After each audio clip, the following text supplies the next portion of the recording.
శ్రోతలకు నా హృదయపూర్వక నమస్కారములు. మన శ్రోతలలో ఒక సోదరుడు ప్రశ్నను పంపటం జరిగింది.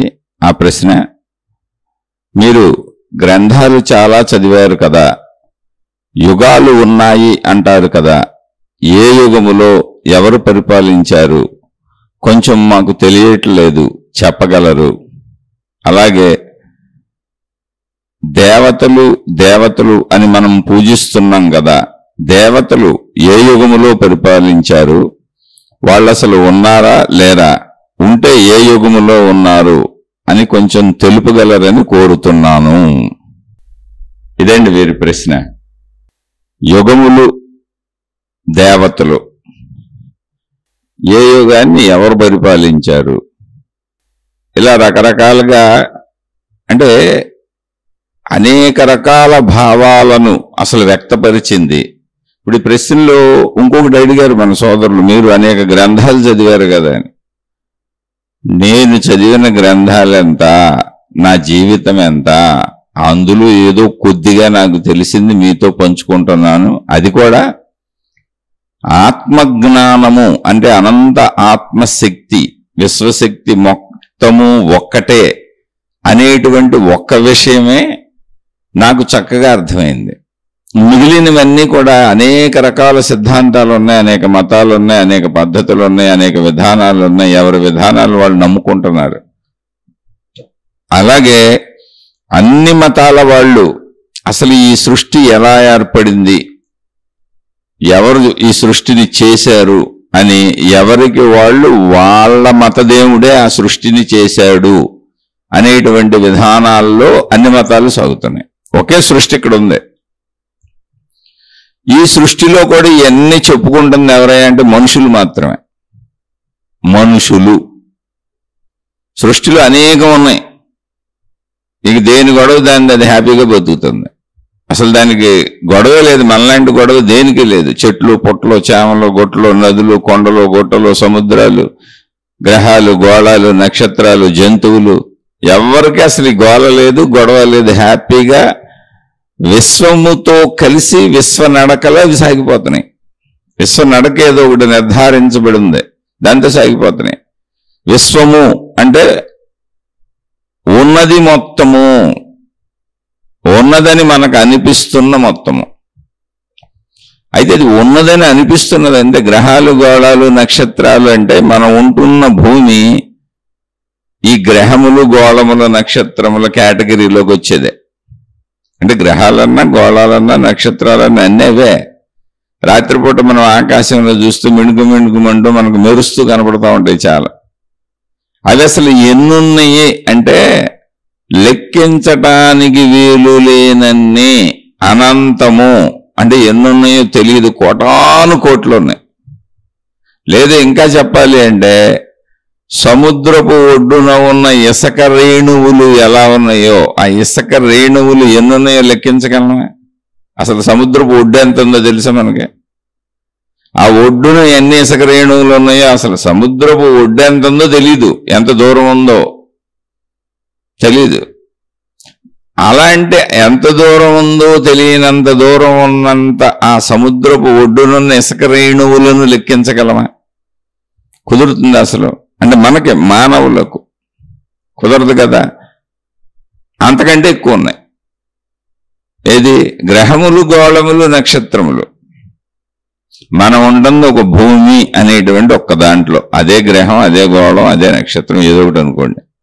ఆ కేటగిరీలో అంతరిక్షములో ఉన్నటువంటి కోటాను కోట్ల కంటే ఎక్కువ పదం ఏం వాడాలో తెలియక అది వాడుతున్నాను. దానికి ఉదాహరణగా మీతో చెప్పాను. ఏమని అంటే, ఒక సముద్రపు తీర ప్రాంతము పొడవు ఎంత ఉంది, అసలు సముద్రం ఎంత ఉంది, ఆ సముద్రపు తీర ప్రాంతం ఎంత ఉందో తెలియదు మనకి భూమి మీద. అదే మనకు అనంతం, మన రేంజ్కి. అక్కడున్న ఇసుక రేణువులను లెక్కించగలవా? అవి కోటాను కోట్లు అనడానికి కూడా సరిపోతుగా సంఖ్య. అనంతము అంటే అసలు ఎన్నున్నాయో తెలియదు, లెక్కించడానికి వీలు లేదు, అంతులేనన్ని ఉన్నాయి. అలాగే మొత్తం ఈ గ్రహ, గోళ, నక్షత్రములన్నీ అంతులేనన్ని ఉన్నాయి. అందులో ఒక్క భూమిలో మనం ఉన్నాం. మనం చూస్తున్న సృష్టి, ప్రకృతి, ఈ జంతు జాతి, వృక్ష జాతి, మానవ జాతి, ఇవి కొంచెం చైతన్యవంతంగా కనపడుతున్నాయి. వృక్షాల మీద ఆధారపడి మనం బతుకుతూ ఉంటాం. ఇక మళ్ళీ కొండలో, గుట్టలు, నదులు, సముద్రాల వివరాలు మనకు తెలీదు. అయితే ఉన్నాయి, వాడుకుంటున్నాం, అనుభవిస్తున్నాం. ప్రకృతి అంతా వాడుకుంటున్నాం, అనుభవిస్తున్నాం.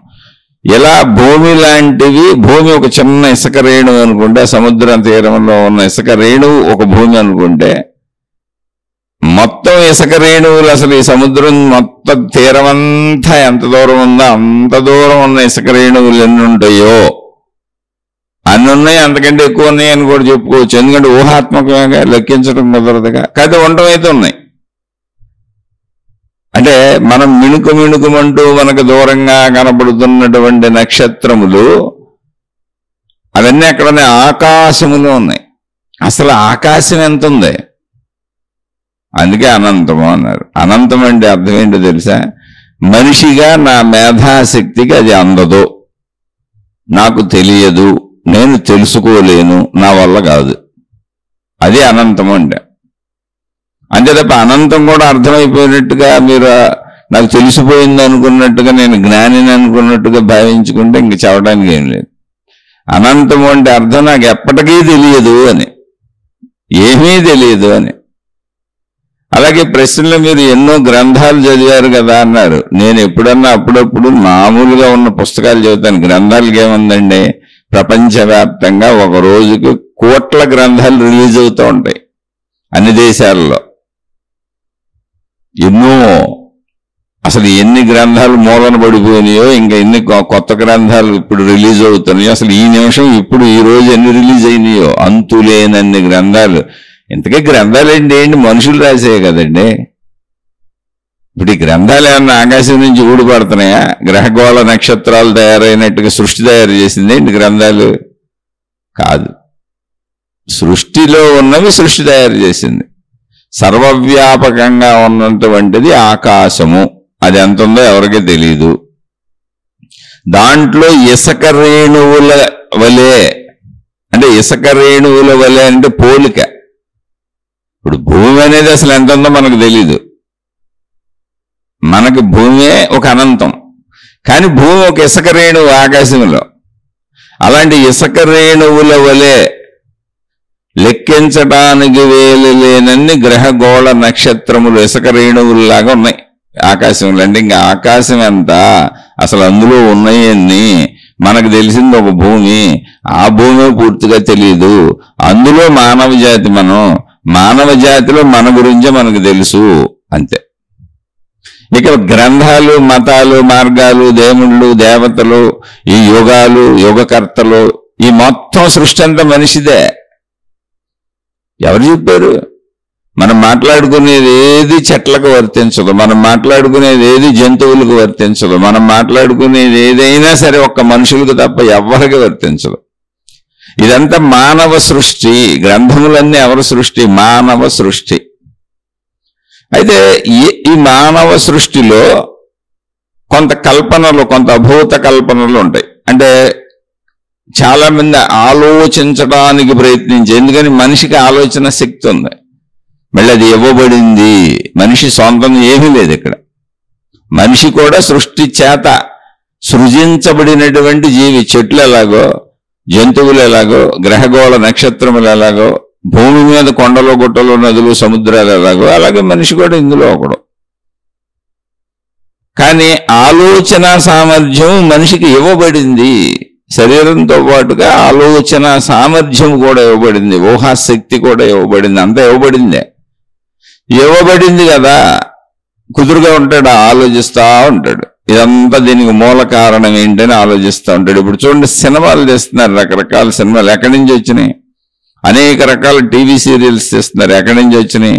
మనిషి ఊహలోంచి, మేధస్సులోంచి పుట్టినటువంటి కల్పనాత్మకత, సృజనాత్మకత. అది ఏమాత్రం నిజం కాదు. మళ్ళీ దానిని, ఆ సృజనాత్మకతని మనిషి అక్షర రూపమే కాకుండా, అంటే అక్షర రూపంలో పెట్టగలిగినప్పుడు అవి గ్రంథాలైనవి. ఏ గ్రంథాలైనా కానివ్వండి, అవి మీరు ఏవైనా కావచ్చు. అది కాల్పనిక సాహిత్యమా, దైవీపరమైన సాహిత్యమా, మతపరమైన సాహిత్యమా, జ్ఞానపరమైన సాహిత్యమా, దానికి ఏ పేర్లైనా పెట్టుకోండి, ఏదైనానండి. అది ఏ సాహిత్యమైనా కావచ్చు, మనిషి తలలోంచి పుట్టింది అదంతా. అంటే మనుషులు మాట్లాడుకునేది మనిషి తలలోంచి పుట్టక ఎక్కడి నుంచి పుడుతుంది? ఇప్పుడు మనిషి దేవుళ్ళు ఉన్నారు అన్నాడు అనుకోండి, మనిషి తలలోంచి పుట్టింది. ఎందుకని దేవుళ్ళు ఎవరు కనపడతలేదుగా. మనిషి జంతువులు ఉన్నాయి అన్నాడు అనుకోండి, అది మనిషి తలలోంచి పుట్ల, కళ్ళకెదురుగుండా జంతువులు కనపడుతున్నాయి. చెట్లు ఉన్నాయి అన్నాడు అనుకోండి, చెట్లు కనపడుతున్నాయి, అక్కడ చెట్లు కనపడుతున్నాయి. కొండలు, గుట్టలు, నదులు, సముద్రాలు ఉన్నాయి అన్నాడు అనుకోండి, అక్కడ కనపడుతున్నాయిగా. స్త్రీలు, పురుషులు ఉన్నారన్నాడు అనుకోండి, ఉన్నాగా, మనమేగా. అన్ని కనపడుతున్నాయి. భూమి ఉందన్నాడు, కనపడుతుంది. వాయువు ఉందన్నాడు, స్పర్శ తగులుతుంది. సూర్యుడు వెలుగు ఉందన్నాడు, సూర్యుడు కనపడుతున్నాడు, వెలుగు కనపడుతుంది. సూర్యోదయం, సూర్యాస్తమయాలు అనుభవిస్తున్నాం. అలా పంచభూతాలు అనుభవిస్తున్నాం. అవి ఉన్నాయి. అది కాల్పనికత కాదు, అది సత్యము. అందుకే అది సృష్టి సత్యము. ఇప్పుడు మనిషి రచించిన గ్రంథాలు, మనిషి సృష్టించిన దేవుళ్ళు, దేవతలు, మనిషి మాట్లాడుతున్నటువంటి యోగములు, లేదా మనిషి సృష్టించుకున్న మతములు, మత గ్రంథములు, ఇదంతా మానవ సృష్టి. ఇది నిజమా అబద్ధమా అనే దానికి అసలు ఆధారతే ఉండదు. అసలు ఆధారతే ఉండదు. నీ ఇష్టం. నిజం అనుకుంటే నిజం అనుకో, అబద్ధం అనుకుంటే అబద్ధం అనుకో. అందుకే ఇక్కడ ఎవరిష్టం వాళ్ళదే, ఎవరి మతం వాళ్ళదే, ఎవరి అభిప్రాయం వాళ్ళదే, ఎవరి పద్ధతులు వాళ్ళదే. అయితే చిత్రమైన విషయం ఏంటంటే, మతములన్నీ కూడా ఎవరో ఒకళ్ళతో మొదలైనవి. మతాలకు వెళ్ళి చారిత్రక ఆధారతలు ఉన్నాయి. ఫలానా ఆయన వచ్చినప్పటి నుంచి ఈ మతం మొదలైంది అని ఉంది. అలా మతాలకు ఆధారత ఉంది, మతములకు ఆధారత ఉంది. అయితే మిగిలిన మతాలకు ఆధారత ఉంది. హిందూ మతం అన్నప్పుడు హిందూ మతం కాదు, అసలు హిందూ మతం అనేది ఏం లేదు. దీనిని సనాతన ధర్మము అంటారు. ఇతర మతాలు వచ్చినప్పుడు దీనికి హిందూ మతం అని పేరు వచ్చింది. అది ఇతర మతాల వాళ్ళు కల్పించారో లేదా వీళ్ళు కల్పించుకున్నారో. ఇప్పుడు పక్క మనుషులందరూ పేర్లు పెట్టుకుంటున్నారు, కానీ మనం కూడా ఒక పేరు పెట్టుకున్నాం. వ్యావహారిక ప్రపంచంలో సుబ్బారావు, అల్లారావు, పుల్లారావు, పుల్లమ్మ, ఎల్లమ్మ, సుబ్బమ్మ. ఎందుకని? గుర్తింపుకు పేర్లు. పేరుతో ఉంది, పేరు నువ్వు కాదు కదా, ఆ విషయం నీకు తెలుసు. మరి పేర్లు ఎందుకు అంటే వ్యావహారికత, భావ వ్యక్తీకరణకు, మనం జీవించడానికి అనువుగా ఫలానా సుబ్బారావు అని చెప్పాలి, ఫలానా రామారావు అని చెప్పాలి. అందుకని సుబ్బారావు, పుల్లారావు, రామారావు పేర్లు సరిపోట్ల పుట్టిన మానవులకి. మానవులు చాలా మంది ఉన్నారు, అందుకని మళ్ళీ ఇంటి పేర్లు చేర్చారు. ఈ ఇంటి పేర్లు కూడా సరిపోవాలి. కులాలు మళ్ళీ కులాలుగా విడగొట్టుకున్నాం, జాతులుగా విడగొట్టుకున్నాం, మతాలుగా విడగొట్టుకున్నాం. ఇలా ఇవన్నీ వ్యావహారిక సత్యములు అంటారు. దాన్ని అర్థం చేసుకోవాలి. ఏదో ఒక మతంలో కూర్చొని వాళ్ళు చెప్పేస్తారు, దేవతలు, దేవుళ్ళు కథలు వెళ్ళి చెప్పేస్తారు, ఏమన్నా నవల్స్ రాసేసినట్టుగా. ఇప్పుడు ఒక నవల రైటరు, ఏమండి నేను నవల రాస్తున్నాను, నేను నవల్స్ అమ్ముకుంటాను, అది నా సాహిత్యము, నా కాల్పనికత, నా సృజనాత్మకత అని ఎంతమంది నవల్స్ రాయట్లేదు, అన్ని భాషల్లోనూ రాస్తున్నారు.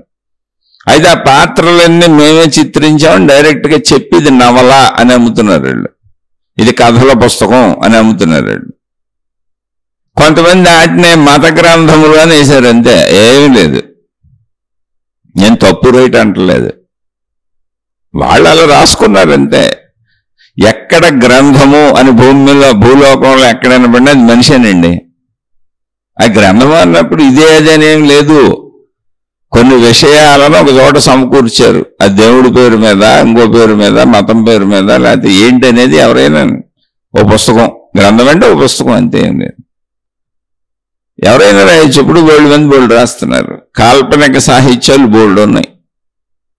మనిషిలో ఒక సృజనాత్మక శక్తి ఉంటుంది. దాన్ని కాల్పనికత వైపు వాడిన వ్యక్తిని ఇది కాల్పనిక సాహిత్యం అని చెప్పాడు. కాకుండా అసలు ఈ సృష్టి ఏంటి, సృష్టి ఆవిర్భావం ఏంటి, ఇది ఎలా జరిగింది అన్నది ఆలోచించిన వ్యక్తి, అలా ఎవరో కొంతమంది ఆలోచించి వాళ్ళు అది చెప్పుంటారు.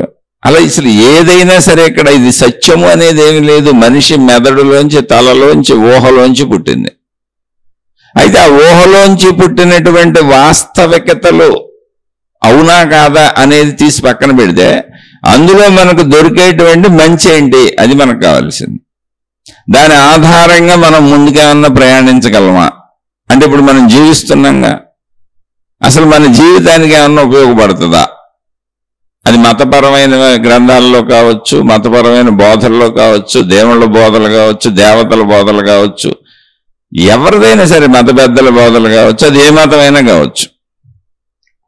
ఇప్పుడు మతములు ఇందాక చెప్పాను, హిందూ మతం మతం కాదు అని. ఎందుకని అంటే హిందూ మతానికి మూల పురుషుడు లేడు. ఫలానా ఆయనతో ఇది మొదలైంది, ఫలానా కాలంలో ఇది మొదలైంది అనేది లేదు.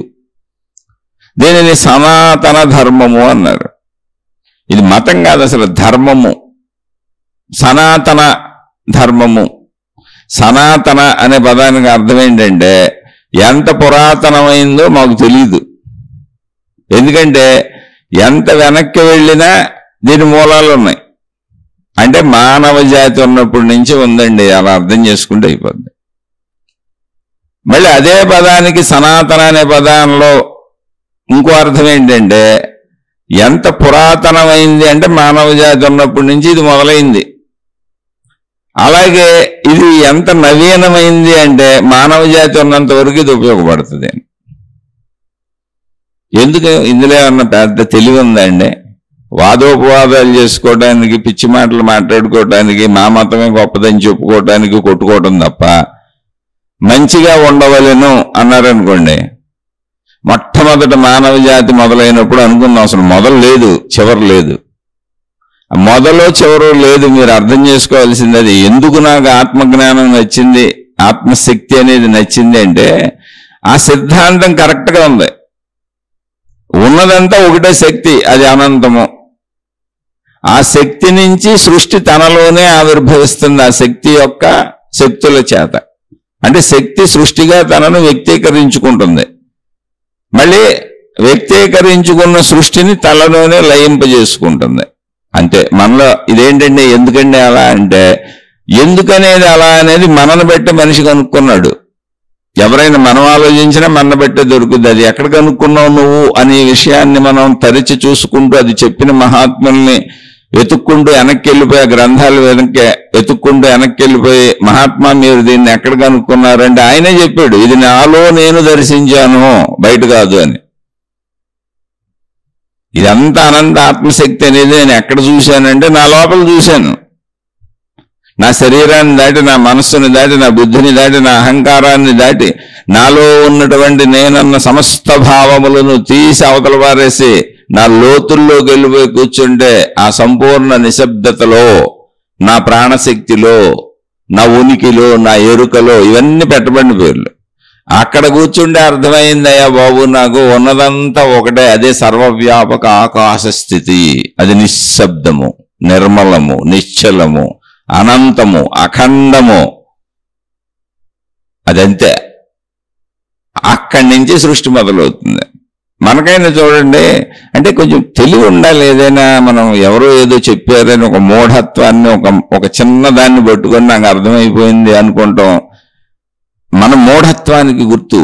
అసలు అర్థం అవటం అనేది ఉండదు, అందులో కలిసిపోవటం, లయించిపోవటం ఉంటుంది. అర్థమయ్యేదంతా ఉంటుంది. ఏంటి అంటే మానవ శరీరానికి సరిపోయినాయి, మానవ జాతిలో మనకు అర్థమయ్యేవి ఉంటాయి. ఇది చెట్టు అని అర్థమవుద్ది, అది పుట్ట అని అర్థమవుద్ది, ఇది గొట్ట అని అర్థమవుద్ది, ఇది స్త్రీ అని అర్థమవుద్ది, వీళ్ళు పురుషులు అని అర్థమవుద్ది. వీళ్ళిద్దరూ కలిస్తే అర్థమవుతానే ఉంటుంది, శారీరక సుఖం అద్భుతంగా ఉంటుంది అని. ఆకలి వేస్తుందని అర్థమవుతుంది, ఆల్రెడీ వేస్తుందిగా. తింటే ఆకలి తీరింది, బాగుందని తెలుస్తుంది, రుచి తెలుస్తుంది, చూస్తుంటే దృశ్యాలు తెలుస్తున్నాయి, శబ్దాలు వినపడుతున్నాయి, స్పర్శలు తెలుస్తున్నాయి. ఇంక తెలిసే వాటికి ఏముంది, అందులో తెలిసే అన్ని అర్థమవుతాయి, అవగతం అవుతాయి కదా. అలా తెలిసేలా సృష్టి ఉంది, మనకు అలాంటి శరీరం ఇవ్వబడింది. చాలా సింపుల్. ఇప్పుడు సనాతన ధర్మము అన్నప్పుడు మతము అని ఎందుకు పేరు పెట్టలేదు? మతము అంటే అభిప్రాయము. మతము అంటే ఏంటో తెలుసా? ఇది నా అభిప్రాయము అని. అదే అభిప్రాయంతో ఏకీభవించే వాళ్ళందరూ ఆ మతస్థులు, అంతే, ఇంకేం లేదు. చాలా సింపుల్. నాకు ఆకుపచ్చ రంగు ఇష్టము అన్నాను అనుకోండి, ఊరుకునే నాకు ఆకుపచ్చ రంగు ఇష్టము. ఎందుకండి అంటే సృష్టి అంతా చూడండి, చెట్లన్నీ ఆకుపచ్చ రంగులోనే ఉంటాయి, ఆకులన్నీ ఆకుపచ్చ రంగులోనే ఉంటాయి, భూమి అంతా ఆకుపచ్చడి తివాచి పరిచినట్టుగా ఉంటుంది చూసుకోండి అన్నాను అనుకోండి. అందుకని నాకు ఆకుపచ్చ ఇష్టం సార్ అన్నాను అనుకోండి. అవును సార్, నిజమే సార్, మీరు చెప్పేవరకు అసలు మేము ఆలోచించలేదు, నిజమేనండి, కనుక మనందరం దాన్ని ఒప్పుకుందాం అని ఆ ఒప్పుకున్న వాళ్ళందరూ కూడా ఆకుపచ్చ మతం, అది ఆకుపచ్చ మతానికి వాళ్ళు ఏర్పాటు చేసుకున్న రూల్స్, రెగ్యులేషన్స్, పద్ధతులు, విధానాలు. మళ్ళీ అందరికీ ఎప్పుడు కామన్ గా వచ్చే ఒక డౌట్ ఏంటి, అసలు ప్రజలందరికీ ఎవరికైనా మన మానవ జాతిగా మనం మాట్లాడుకునేది, మిగిలిన వాటికి అసలు ఈ మతాలు దేవుళ్ళు గొడవే లేదుగా. కాబట్టి వాళ్ళందరికీ వచ్చే డౌట్ ఏంటంటే, అసలు నేను పుట్టడానికి, నేను ఉండడానికి, నా జీవితం జరగడానికి, నా చుట్టూ ఇంత సృష్టి ఉండడానికి, అసలు ఇదంతా నడవటానికి కారణం ఏదో ఒకటి ఉండాలి, కార్యకారణ సంబంధం లేకుండా ఇది జరగదు కదా అనేటువంటి దాంట్లోనే దేవుణ్ణి ఏర్పాటు చేసుకుంది. అందుకని మన ఆకుపచ్చ మతంలో ఆకుపచ్చ దేవుడు ఉంటాడు, ఆ దేవుడికి సంబంధించినవన్నీ ఆకుపచ్చగా పెట్టుకుంటాం. ఇక ఆకుపచ్చ ఆకులో, పువ్వులో, కాయలో ఏదో మన విధానాలు, పద్ధతులు ఏర్పాటు చేసుకుంటాం. ఇంకొక ఆయన ఎవరో చూశాడు, ఏమండి భూమి మీరు ఆకుపచ్చగా ఉందన్నారు రైటే గాని మీరు మొక్కలను చూసి చెప్పారు ఆ మాట, కానీ ఒరిజినల్ గా భూమి అంతా ఎలా ఉంటుంది మీరు గమనించి చూడండి. భూమి అంతా కూడా గోధుమ రంగులో నల్లగా ఉంటుంది. అక్కడక్కడ భూములు మారుతాయి అనుకోండి, ఊరిన విషయం అర్థం చేసుకోవడానికి మనం అంతే. భూమి ఎలా ఉంటుంది, గోధుమ రంగులో ఉంటుంది, ఇంకా చెబితే నల్లగా ఉంటుంది. కాబట్టి మనం భూమి రంగు పెట్టుకుందాం అని అందరినీ కన్విన్స్ చేశాడు. అసలు భూమి అనేది ఉండి, ఆ భూమి ఉంటే కదా ఈ పై మొక్కలు వచ్చేది. కాబట్టి మందంతా కూడా ఇప్పుడు రంగు ఏంటయ్యా అంటే, ఇదిగో మంది నల్ల రంగు, నల్ల రంగు మతం. దాన్ని అంగీకరించిన వాళ్ళందరూ నల్ల రంగు మతం పెట్టుకున్నారు. ఎందుకని? ఆయన మొక్కలు చెప్పాడు కాబట్టి. అసలు మొక్కలు బతకాలంటే భూమి ఉండాలి కాబట్టి భూమికి సంబంధించింది మాది భూమి మతం, ఆ రంగు మాది. మీరేం మొక్కలకు సంబంధించి తీసుకున్నారు. అసలు మొక్కలే మా మీద ఆధారపడి బతుకుతున్నాయని ఈయన మళ్ళీ పుస్తకాలు రాయటం మొదలు పెడతాడు. ఈయన సిద్ధాంతాలు, విధానాలు అలా పెడతాడు. ఇదంతా భూమి మతం అయింది. ఇది ఇంకొకళ్ళు ఎవరు గాలి మతం పెట్టుకుంటారు, ఇంకొకళ్ళు ఎవరు నీటి మతం పెట్టుకుంటారు, ఇంకొకళ్ళు ఎవరు ఆకాశ మతం పెట్టుకుంటారు, ఇంకొకళ్ళు ఎవరు మబ్బుల మతం పెట్టుకుంటారు. ఇలా ఎవరికి నచ్చినాయి వాళ్ళు పెట్టుకోవచ్చు. ఎందుకని? అందరికీ ఎప్పుడు అక్కడ ఉన్నదాన్ని ఏదో పట్టుకొని నేను అంటే నా అభిప్రాయాలతో ఒకటి తయారు చేసుకోవాలి, దాన్ని ఎదుటివాడిని కన్విన్స్ చేయాలి. ఇది మనిషిలో ఉండే సహజ ప్రవృత్తి. భర్త ఎప్పుడు భార్యను ఒప్పిద్దామని ప్రయత్నిస్తాడు, భార్య ఎప్పుడు భర్తను ఒప్పిద్దామని ప్రయత్నిస్తుంది. మీరు జ్ఞానాన్ని అర్థం చేసుకోవాలంటే ముందు మానవ ప్రవృత్తిని అర్థం చేసుకోవాలి. మీరు మహిమలు, మాయలు, అద్భుతాలు ఎవరో చెప్పారు, ఎవరో రాశారు, ఎవరో అన్నారు కాబట్టి ఇవన్నీ కరెక్టేను అంటే అది మీ నమ్మకం. ఆ కరెక్టేను అన్న నమ్మకమే మతం అయింది. అదే దేవుడైంది, దేవత అయింది. అలా ఇది అర్థం చేసుకోవటం అనేది ఒక అనంతత్వం, అదే జ్ఞానం. ఎంత అర్థం చేసుకోవాలంటే అసలు మనిషికి ఎన్ని ఊహలు వస్తున్నాయి. ఇప్పుడు వరకు అసలు ఎన్ని సినిమాలు వచ్చినాయి కనుక్కోండి. సినిమాలన్నీ మనిషి తలలోంచి పుట్టినాయిగా. ఎన్ని టీవీ సీరియల్స్ వచ్చినాయి కనుక్కోండి. మతాల కంటే ఎక్కువ ఉంటాయి. మతాల్లో మత పద్ధతులు, మత విధానాలు, రోజువారీ మత ప్రచారాలు, మత అద్భుతాలు, మత సభలు, మత ప్రసంగాలు, మతాలోళ్ళు ఎన్ని చేస్తున్నారు రోజువారీ అన్ని రోజు లెక్కేసేసుకోండి. ఎవరెక్కడ ఎన్ని సభలు పెట్టారు ఎన్నింటే వాటికంటే ఎక్కువ సినిమాల్లోనూ టీవీ సీరియల్స్ ఉంటాయి. అది మనిషి ఊహ, అది కల్పనాత్మకత అనేది ఉంది. మళ్ళీ అవన్నీ చేస్తే అసలు ఎన్ని గ్రంథాలు ఎవరు రాశారు? గ్రంథాలంటే ఏంటి? దేవుడి పరంగానే కాదు, గ్రంథం అంటే పుస్తకము. అసలు ఎన్ని పుస్తకాలు ఎవరు రాస్తున్నారని దేవుడు అనేది తీసి అవతలు పెట్టేసేయండి. ఎన్ని పుస్తకాలు రోజు రిలీజ్ అవుతున్నాయి, ఎన్ని రిలీజ్ అయినాయి, అసలు ఇప్పుడు ఎన్ని రకాల పుస్తకాలు ఉన్నాయి అంటే అసలు వాటికి అంతే ఉండదు. ఇదంతా ఏంటి? మనిషి తలలోంచి వచ్చింది కాదు. మనిషి తలలోంచి ఉద్భవిస్తున్నటువంటి జ్ఞాన సంపదని ఒక కల్పనగా, ఒక సృజనగా దాన్ని చెబుతున్నాడు. ఇది నేను కల్పించాను అని. ఫిక్షన్ స్టోరీస్ అంటారు, అది కల్పించి రాశాం మేము అని. కాల్పనిక సాహిత్యము, ఊహించి రాశాం మేము అని. అలాగే ఊహించి సినిమాలు తీసాం, ఊహించి టీవీ సీరియల్స్ తీసాం అని చెప్పి చేస్తున్నారు. అందుకని ఎంటర్టైన్మెంట్ కింద వెళ్తున్నాం మనం. అలాగే ఒక సత్యాన్వేషణకి వెళ్ళినప్పుడు అప్పుడు కూడా పుట్టేది ఓహే సత్యం నీకు ఎవరు చెబుతారు వచ్చి?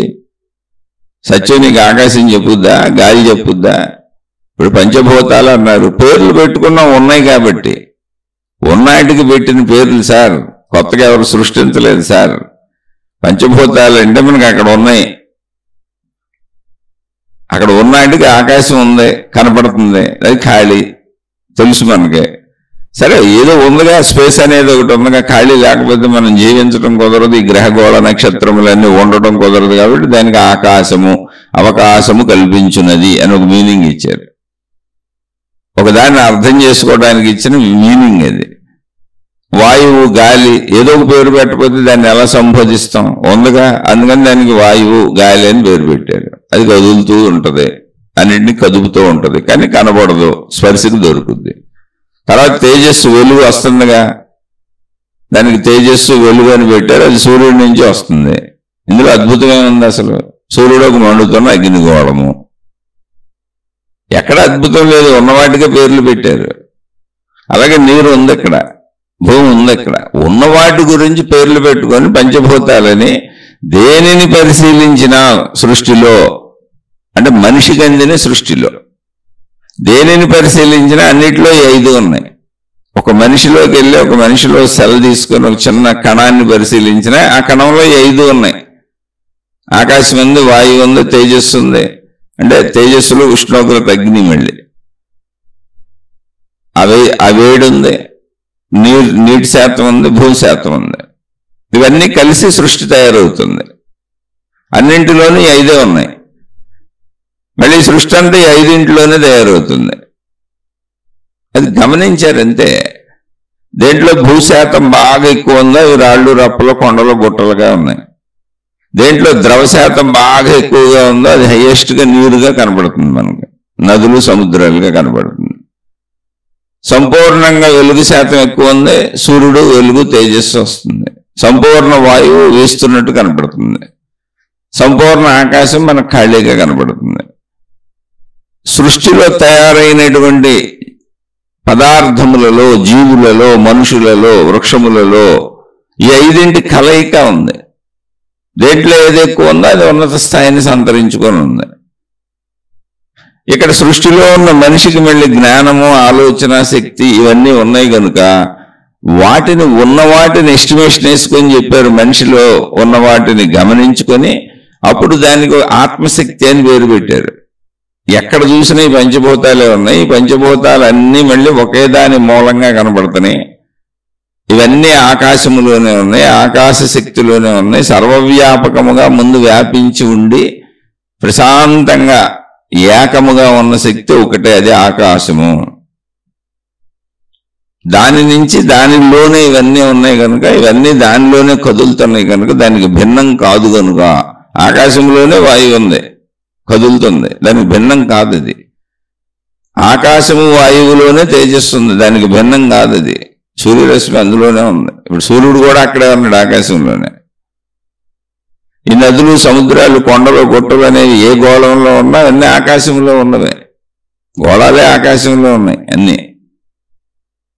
కనుక సమస్తమునకు మూలశక్తి ఆకాశము. అన్ని దానిలోనే, దానితోనే, ఆ శక్తితోనే ఉన్నాయి. దానికి ఆ శక్తికి అంటే స్పష్టంగా, స్వచ్ఛంగా ఒట్టి శక్తి గురించి చెప్పదలిచినప్పుడు శక్తికే ఆత్మశక్తి అని పేరు పెట్టారు. ఇవి పేర్లు. ఆ శక్తి పంచభూతాలతో కలిసి నిరంతరం కదులుతూ, కలుస్తూ సాగుతున్నప్పుడు సృష్టి అవుతుంది. దాన్ని సృష్టి అన్నారు. సృష్టి ఎక్కడ ఉంది? ఇవన్నీ ఆకాశంలోనే ఉన్నప్పుడు సృష్టి కూడా ఆకాశంలోనే ఉంది, ఆకాశంతోనే ఉంది, ఆ శక్తితోనే ఉంది, శక్తిలోనే ఉంది. అది అర్థం చేసుకోండి అన్నారు. విడివిడిగా మనకు అనిపిస్తుంది, సృష్టిలో విడివిడిగా కనిపిస్తుంది తప్ప మనందరం గాలి పీల్చుకుంటున్నాం, సూర్యరశ్మిని వాడుకుంటున్నాం, భూమిని వాడుకుంటున్నాం, నీటిని వాడుకుంటున్నాం, మొత్తం ఆకాశంలో తిరుగుతున్నాం. పంచభూతాత్మకమైనటువంటి సృష్టి మీదే మనం ఆధారపడి బ్రతుకుతున్నాం. అంటే అలా ఏకంగా మనం కలిసే ఉన్నాం శక్తి పరంగా అని చెప్పారు. శరీరాలు పడిపోతాయి, శక్తి పడిపోదు అని చెప్పారు. అది జరుగుతున్న సృష్టిలో జరుగుతున్న ప్రక్రియలకి చెప్పారు. వీళ్ళేం కనుక్కోలే. శరీరాలు పడిపోతాం, అన్ని చెట్లు చచ్చిపోతాయి, మనుషులు చచ్చిపోతారు, జంతువులు చచ్చిపోతాయి, తెలియదు మనకి. అలా గమనిస్తూ చూస్తే కాలగమనంలో అన్ని కొండలు గుట్టలు నదులు వీటితో సహా అన్ని ఎక్కడో అంతరించిపోతున్నాయని ఒకటి తెలిసింది మనిషికి. ఓహో, రూపాలు ధరించినవన్నీ రూపాలు కోల్పోతాయి, శక్తిగా అయిపోతాయి.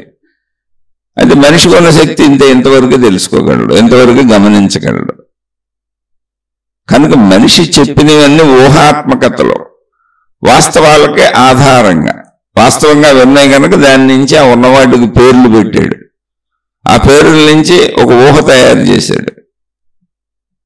ఇదంతా ఇలా ఉండి ఉంటుంది అని ఎస్టిమేట్ చేశాడు. ఎక్కడ అనిపించింది? ఇది మనిషి తలలో. అదే ఆత్మజ్ఞానము. అయితే ఇక్కడ ఆత్మజ్ఞానములో అసత్యాలు, ఊహలు, కల్పితాలు ఏమి లేవు, ఉన్నవాటిని ఆధారంగా చెప్పాడు అంతే. అలా తనలోకి తాను వెళ్ళినప్పుడు తనను తాను వదులుకుంటూ లోపలికి ప్రయాణించుకుంటూ వెళ్తే, అంటే తన శరీరము దాన్ని దాటి లోపలికి వెళ్తే, తన మనస్సు దాన్ని దాటి లోపలికి వెళ్తే, తన అహంకారము దాన్ని వదిలేసుకు లోపలికి వెళ్తే, ఇంకా లోపలికి వెళ్తే మొత్తంగా నేను అని అనిపిస్తున్నటువంటి శరీరం కానీ, మనసు కానీ, బుద్ధి కానీ, అహంకారం కానీ, ఆలోచనలు కానీ ఏ రకమైనటువంటి వాటినైనా, అంటే భావానికి అందుతూ పేర్లు పెట్టుకున్న అన్నింటినీ వదిలేసి తనలోకి తాను వెళ్ళిపోతే నిశ్శబ్దంగా ఉంది, మౌనంగా ఉంది, ప్రశాంతంగా ఉంది, నిర్మలంగా ఉంది, నిశ్చలంగా ఉంది.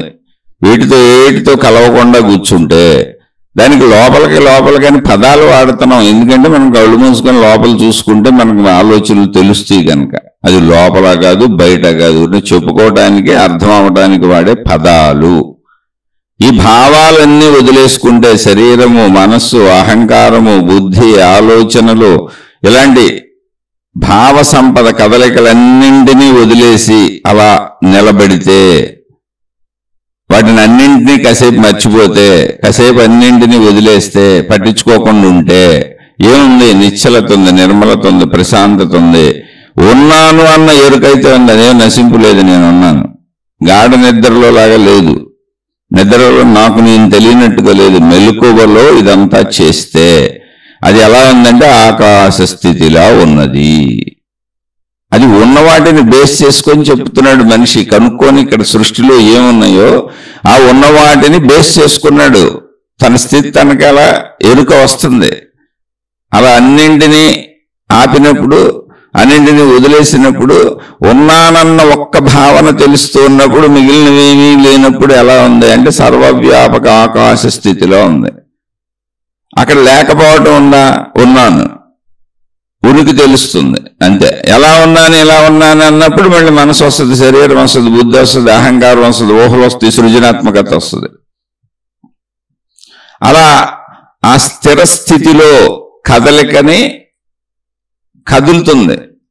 కదలిక ఎప్పుడైతే వచ్చిందో నేను అన్న అహంకారము, అది వాయువు అక్కడ ఉంది. వాయువు కదలికల మూలం అని చెప్పాడు. దర్శనాలు ఇక అక్కడి నుంచి వెలుగు, ఉష్ణోగ్రత మన శరీరంలోనే ఉంది. దర్శనం చూడగలుగుతున్నాం, మనలో వెలుగు ఉంది, బయట వెలుగు ఉంది. కంటిలో వెలుగు లేకపోతే చూడటం కుదరదు, కనుపోతే. అలాగే బయట వెలుగు లేకపోతే బయట దాన్ని చూడటం కుదరదు. అందుకని ఉన్న వాటిని అన్నింటినీ అనుసంధానం చేసుకుంటూ ఏర్పరచబడింది ఆత్మజ్ఞానం. అందుకని ఆత్మజ్ఞానంలో అబద్ధాలు, కల్పితాలు, ఊహలు ఉండవు, వాస్తవికత ఉంటుంది.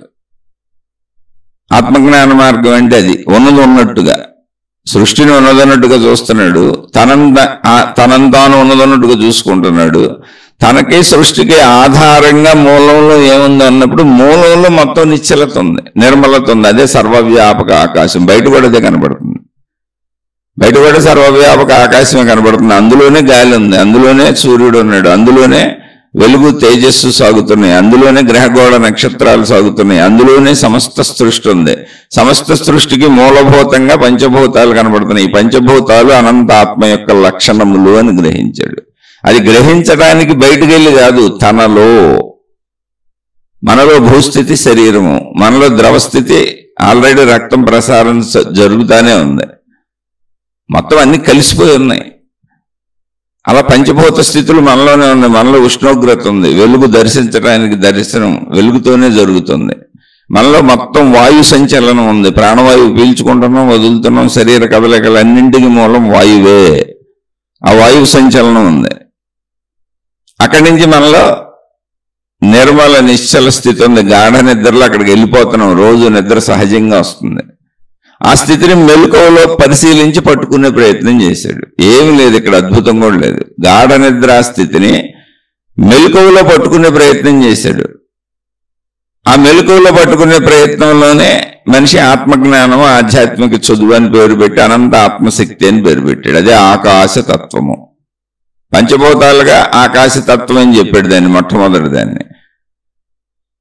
అనంత విశ్వశక్తిగా, సృష్టి శక్తిగా, ప్రకృతి శక్తిగా, మొత్తం ఆధారతగా దాన్ని ఆత్మశక్తి అని చెప్పాడు. అది ఏకం అని చెప్పాడు. ఆకాశం ఏకంగా ఎక్కడ విడిగా ఉంటుంది. తనలో కూడా తన భావాలన్నీ వదిలేస్తే, నేను ఈ శరీరాన్ని భావాన్ని కాసేపు పక్కన పెడితే, నా అహంకారాన్ని కాసేపు పక్కన పెడితే, నా అభిప్రాయాలను కాసేపు పక్కన పెడితే, నా బుద్ధిని కాసేపు పక్కన పెడితే, విచక్షణ జ్ఞానాన్ని, ఇలా నేనని నాకు అనిపిస్తున్న అన్నింటినీ కాసేపు పక్కన పెట్టేస్తే, కదలికల్ని, భావాలని అన్నింటినీ పక్కన పెట్టేస్తే, నేనుగా ఎలా ఉన్నానంటే ఆకాశము వలె ఉన్నాను. ఉనికి తెలుస్తుంది అంతే ఉన్నాను. ఆ ఉనికిలో కూర్చున్నప్పుడు పరిమితులు లేవు. ఎందుకని పరిమితి ఉండాలంటే ఏదో ఒకటి అనిపించాలి, ఏదో ఒకటి కనిపించాలి, ఏదో ఒకటి భావన తెలియాలి. అది పరిమితంలో ఉంటుంది. పరిమితత్వం సృష్టి అనిపించటము, అపరిమితత్వము అనంత శక్తి, అదే ఆకాశతత్వము. ఈ సృష్టి అంతా అంటే ఇప్పుడు నాకు అనిపించటం అంతా ఎక్కడుంది? నా మూలంలో, నా ఉనికి నుంచి మొదలైంది. అసలు నా మూలము ఉనికి, నేను ఉన్నాను అనే ఉనికి లేకపోతే ఆలోచనలు ఉండటం, బుద్ధి ఉండటం, అహంకారం ఉండటం, శరీరం ఉండటం, మనసు ఉండటం ఏం నెల కుదురుతాయి? అప్పుడు ఉనికి ఆధారంగా ఇవన్నీ ఉన్నవి. కాబట్టి మనం శరీరం పరిమితంగా ఉంది కాబట్టి లోపల అని చెప్పుకుంటున్నాం. ఈ పైన లోపల మాటలు మాట్లాడుతున్నాం. కానీ ఆత్మజ్ఞానం అర్థమైనాక అలా ఉండదు. అలా అర్థమవుద్దా అంటే దాన్ని సాధన చేసి ఆ ఉనికి స్థితికి వెళ్ళిపోయి నేను అనంత సర్వవ్యాపక ఉనికిని అని భావప్రాప్తి పొందిన వాళ్ళు ఉన్నారు. అంటే అనుభవము, వస్తువు కాదు కాబట్టి భావప్రాప్తి అని చెప్పాను. వస్తువు అయితే అది అనుభవం తెలుస్తుంది. ఇక్కడ ఆకాశతత్వము, ఆనంద ఆత్మశక్తి వస్తువు కాదు కనుక భావానుభవము, జ్ఞానానుభవము, భావప్రాప్తి అది కలిగినప్పుడు ఏకత్వ భావన కలుగుద్ది. ఎందుకు కలగదు? పంచదార తింటే తీగా ఉంటుంది, చింతపండు తింటే పుల్లగా ఉంటుంది, పచ్చిమిరపకాయ తింటే కారంగా ఉంటుంది, ఘాటుగా ఉంటుంది. ఇలా రుచులన్నీ తెలుస్తున్నప్పుడు, వస్తువులన్నీ తెలుస్తున్నప్పుడు, వాటి గుణగణాలు, వాటి పరిమితత్వాలు, వాటి విశేషాలు అన్ని పరిమితంగా తెలుస్తున్నప్పుడు ఆకాశతత్వం అనంతంగా అపరిమితంగా ఉందని ఎందుకు తెలియదు? నాలో నేను ఈ పరిమితత్వాలన్నీ తీసేస్తే, మొత్తం నాలో పరిమితత్వ ఆలోచనలన్నీ తీసేస్తే, జస్ట్ తీసేయటమే, అక్కడ అద్భుతం లేదు, పాడు లేదు. తీసేస్తే జస్ట్ నా ఉనికి ఎలా ఉంది, ఒట్టి ఉనికి ఎలా ఉందంటే కొలతలు లేని ఉనికి. అది అక్కడ కొలత లేదు కదా. అసలు ఉన్నానన్న భావన కొలతే ఉంది. దాంట్లో అర్థం లేదు, పరమార్థం లేదు, ఊహించటం లేదు, కదలిక లేదు. అప్పుడు దానికి ఎంత ఉన్నాను అంత ఉన్నానని ఎలా చెప్పడం కుదురుతుంది? ఉన్నాను అన్న స్థితికి. ఆ ఉన్నానన్న స్థితి కూడా ఎరుక మాత్రమే. ఎందుకని గాఢ నిద్రా స్థితిలో నేను ఉన్నానని కూడా నాకు తెలియదు. అది సృష్టి సహజ ఏర్పాటు. ఆ స్థితిని మెలకువలో పట్టుకునే ప్రయత్నం చేశాడు. మనిషి చేసిందంతా కూడా తనకున్న ఆధారాలతోనే, ఆధారాలతో, సాక్ష్యాలతో, నిజాలతో నిజాయితీగా సాగింది. ఊహలో కల్పనలు లేకుండా సాగింది అనంత ఆత్మజ్ఞానం. ఆత్మజ్ఞాన చదువు, ఆధ్యాత్మిక చదువు. బయట సృష్టిలో ఉన్న వాటికి పంచభూతాలని పేరు పెట్టాడు. బయట సృష్టి పరంగా మాట్లాడినప్పుడు ఆత్మశక్తి అని పేరు పెట్టాడు. మొత్తంగా మీ విషయం కనపడుతున్నప్పుడు అంటే మనుషులు, జంతువులు, గ్రహాలు, గోళాలు కనపడుతున్నప్పుడు దానికి సృష్టి అని పేరు పెట్టాడు. దీన్ని మొత్తం విశ్వం అని పిలిచాడు, ప్రకృతి అని పిలిచాడు, ప్రపంచం అని పిలిచాడు. అనేక పేర్లు అనేక సందర్భాలలో వాడాల్సి వచ్చింది. ఆ సందర్భాన్ని బట్టి ఆ పేర్లు వాడుకుంటూ ఈ మొత్తానికి కారణభూతమైన శక్తి ఆకాశతత్వం. ఎందుకని ఇవన్నీ ఆకాశంలోనే ఉన్నాయి. మరి అసలు ఆకాశం అని గాలి ఎలా ఉంటుంది? ఉండాలిగా, ముందు స్పేస్ ఉంటే కదా ఇవన్నీ ఉంది. అలాగే నేను అనే భావన అనే ఒక స్పేస్ ఉంటే కదా నాలో బుద్ధి, విచక్షణ, అహంకారం, మనసు, ఆలోచనలు, భావాలు, శరీరం ఇవన్నీ ఉండేది. ముందు అసలు స్పేస్ ఒకటి ఉండాలి కదా నాకు నేను ఉండటానికి. ఆ స్పేస్ అందరికీ నేను ఉండటానికి ఆధారమైనటువంటి స్పేస్ అంటే ఈ శరీరం ఉండటానికి, మనసు ఉండటానికి, బుద్ధి ఉండటానికి, అహంకారం ఉండటానికి, నేను అనేటువంటి ఆలోచనలు సాగటానికి, అనేక రకాల ఆలోచనలు సాగటానికి, అనుభవాలు సాగటానికి మొట్టమొదటి స్పేస్ నేను బేస్. ఆ నేను అనే స్పేసు బేస్ ఏదుందో అది బయట ఉన్న ఆకాశం మన లోపల ఉన్న ఆకాశం వేరు వేరు కాదు, ఒక్కటే అని చెప్పాడు. మొత్తం సృష్టి అంతా బయట ఉన్న ఆకాశంలోనే ఉంది, కానీ ఆ ఆకాశమే ఆ స్పేసే అన్నిటికీ బేస్గా ఉండి అదే అనంత సృష్టిగా మారుతుంది శక్తి కనుక. ఆ శక్తి లక్షణాలని చెప్పాడు, అది మళ్ళీ తనలోంచే చెప్పాడు. ఇచ్ఛాశక్తి, క్రియాశక్తి, జ్ఞానశక్తి. మనలో ఇచ్చ అంటే కోరిక పడుతుంది ఇలా అవ్వాలని, అదే నేను ఎలా అవ్వాలనుకుంటే అలా అవుతాను. ఇచ్ఛాశక్తి. క్రియాశక్తి, నేను కదులుతూ ఉంటాను, అది నాలోంచే కనిపెట్టాడు దాన్ని. జ్ఞానశక్తి, ఎలా కదలాలి, ఎంత కదలాలి అనేటువంటి ఎరుక, జ్ఞానము. ఇవన్నీ నాకున్నాయి కనుక ఖచ్చితంగా ఇవన్నీ ఆ శక్తిలో ఉన్న లక్షణాలు అయితే నాకు కూడా వచ్చే అవకాశం లేదు. బయట ఉన్న సృష్టి కూడా ఇన్ని రకాలు ఇన్ని విధాలు అయింది కనుక ఖచ్చితంగా అదంతా కూడా ఇచ్ఛాశక్తి, క్రియాశక్తి, జ్ఞానశక్తి అనే ఆధారాలతో పట్టుకెళ్ళాడు. ఈ ఆధారాలన్నీ మనిషికి తనలో దొరికిన ఆధారాలు, అవన్నీ నిజమే ఉన్నాయి అవన్నీ. అలాగే గుణాలకు పేర్లు పెట్టాడు, తమో గుణం, రజోగుణం, సత్వగుణం అని. ఇవన్నీ పేర్లు, కానీ తనాలో ఉన్నాయిగా. అతి నీచమైన కార్యాలు చేసేదంతా తమో గుణం, అహంకారపూరిత కార్యాలు చేసేదంతా రజోగుణం, ఉత్తమమైనటువంటి మంచి సత్కార్యాలు చేసేదంతా సత్వగుణం. ఇంకా అంతకంటే ఎక్కువ వెళ్ళిపోయి అనంతాత్మశక్తిలో ఆకాశతత్వంలో లీనమైపోయేది శుద్ధ సత్వము అన్నాడు. అసలు అది ఏమీ లేదు, ఇంకా ఆత్మజ్ఞానే అయిపోతాడు. అటువంటి మహాత్ములు శుద్ధ సత్వంలో ఉన్నారన్నాడు. ఎందుకంటే అలా అవుతున్నారు కాబట్టి, మనుషులు దాన్ని కనుక్కొని అవ్వగలిగారు కాబట్టి. అవలేనిది మనిషి చెప్పట్లేదు అసలు. ఇక్కడ ఆత్మజ్ఞాన మార్గంలో అన్ని అయ్యే ఉన్నాయి, అయినవే ఉన్నాయి. ఆత్మజ్ఞానులైనటువంటి రమణ భగవానులు లాంటి అనేక మంది మహాత్ములు సాక్షులుగా ఉన్నారు అక్కడ. అది వెనక తరాల నుంచి ఉన్నారు. ఆ స్థితిని మనిషి పొందొచ్చు. నేను శరీరం అనుకుంటూ బతకొచ్చు, నేను మనసు అనుకుంటూ బతకొచ్చు, నేను అహంకారం అనుకుంటూ బతకొచ్చు, నేను బుద్ధి అనుకుంటూ బతకొచ్చు, ఇవన్నీ నాకు ఉన్నాయి అనుకుంటూ వాటిని వాడుకుంటూ బతకొచ్చు, పంచేంద్రియ కోరికలు తెచ్చుకుంటూ బతకొచ్చు, నాకు భిన్నంగా ప్రపంచం ఉందని బతకొచ్చు. అందరం అలాగే బతికేస్తున్నాం. ఇలా బతుకుతూ నేను అనంత ఆత్మశక్తిని అన్న ఎరుకని తెలుసుకొని పొంది ఆ ఉనికిలో ఏకత్వ భావంలో బతకొచ్చు. ఆ ఛాన్స్ మనిషికి ఉంది, మిగిలిన వాటికి లేదు. బతుకుతావా లేదా నీ ఇష్టం, కానీ నీకు ఆ ఛాన్స్ ఉంది. అది ఎలా ఉంది ఆ ఛాన్స్? దాన్ని ఆత్మజ్ఞానం చదువు, ఆధ్యాత్మిక చదువు అని చెప్పాడు. ఆ ఛాన్స్ను ఉపయోగించుకున్న వాళ్ళని మోక్షం పొందారు, ఆత్మసాక్షాత్కారం కలిగింది. అది అనంత ఆత్మశక్తి. ఆ ఎరుకు వచ్చింది, వాళ్ళు జీవన్ముక్తులు, జ్ఞానులు అని చెప్పాడు. వాళ్ళకి ఆ పేర్లు పెట్టాడు. అయితే మరి ఎవరో పొందలేదా అది అంటే పొందారు. పొందిన వాళ్ళు ఉన్నారు కాబట్టి వాళ్ళు అవును పొందొచ్చు, మనిషికి ఛాన్స్ ఉంది. మనిషి తన మూలంలోకి వెళ్ళిపోతే, మొత్తం మూలంలో కూర్చుంటే పైన ఉన్నవన్నీ అలా ఉంటాయి, కానీ మూలం సత్యమైన మూలం అంటే ఈ స్పేసు పైన ఉన్న వాటన్నిటికీ బేసు ఏంటి అంటే మూలము.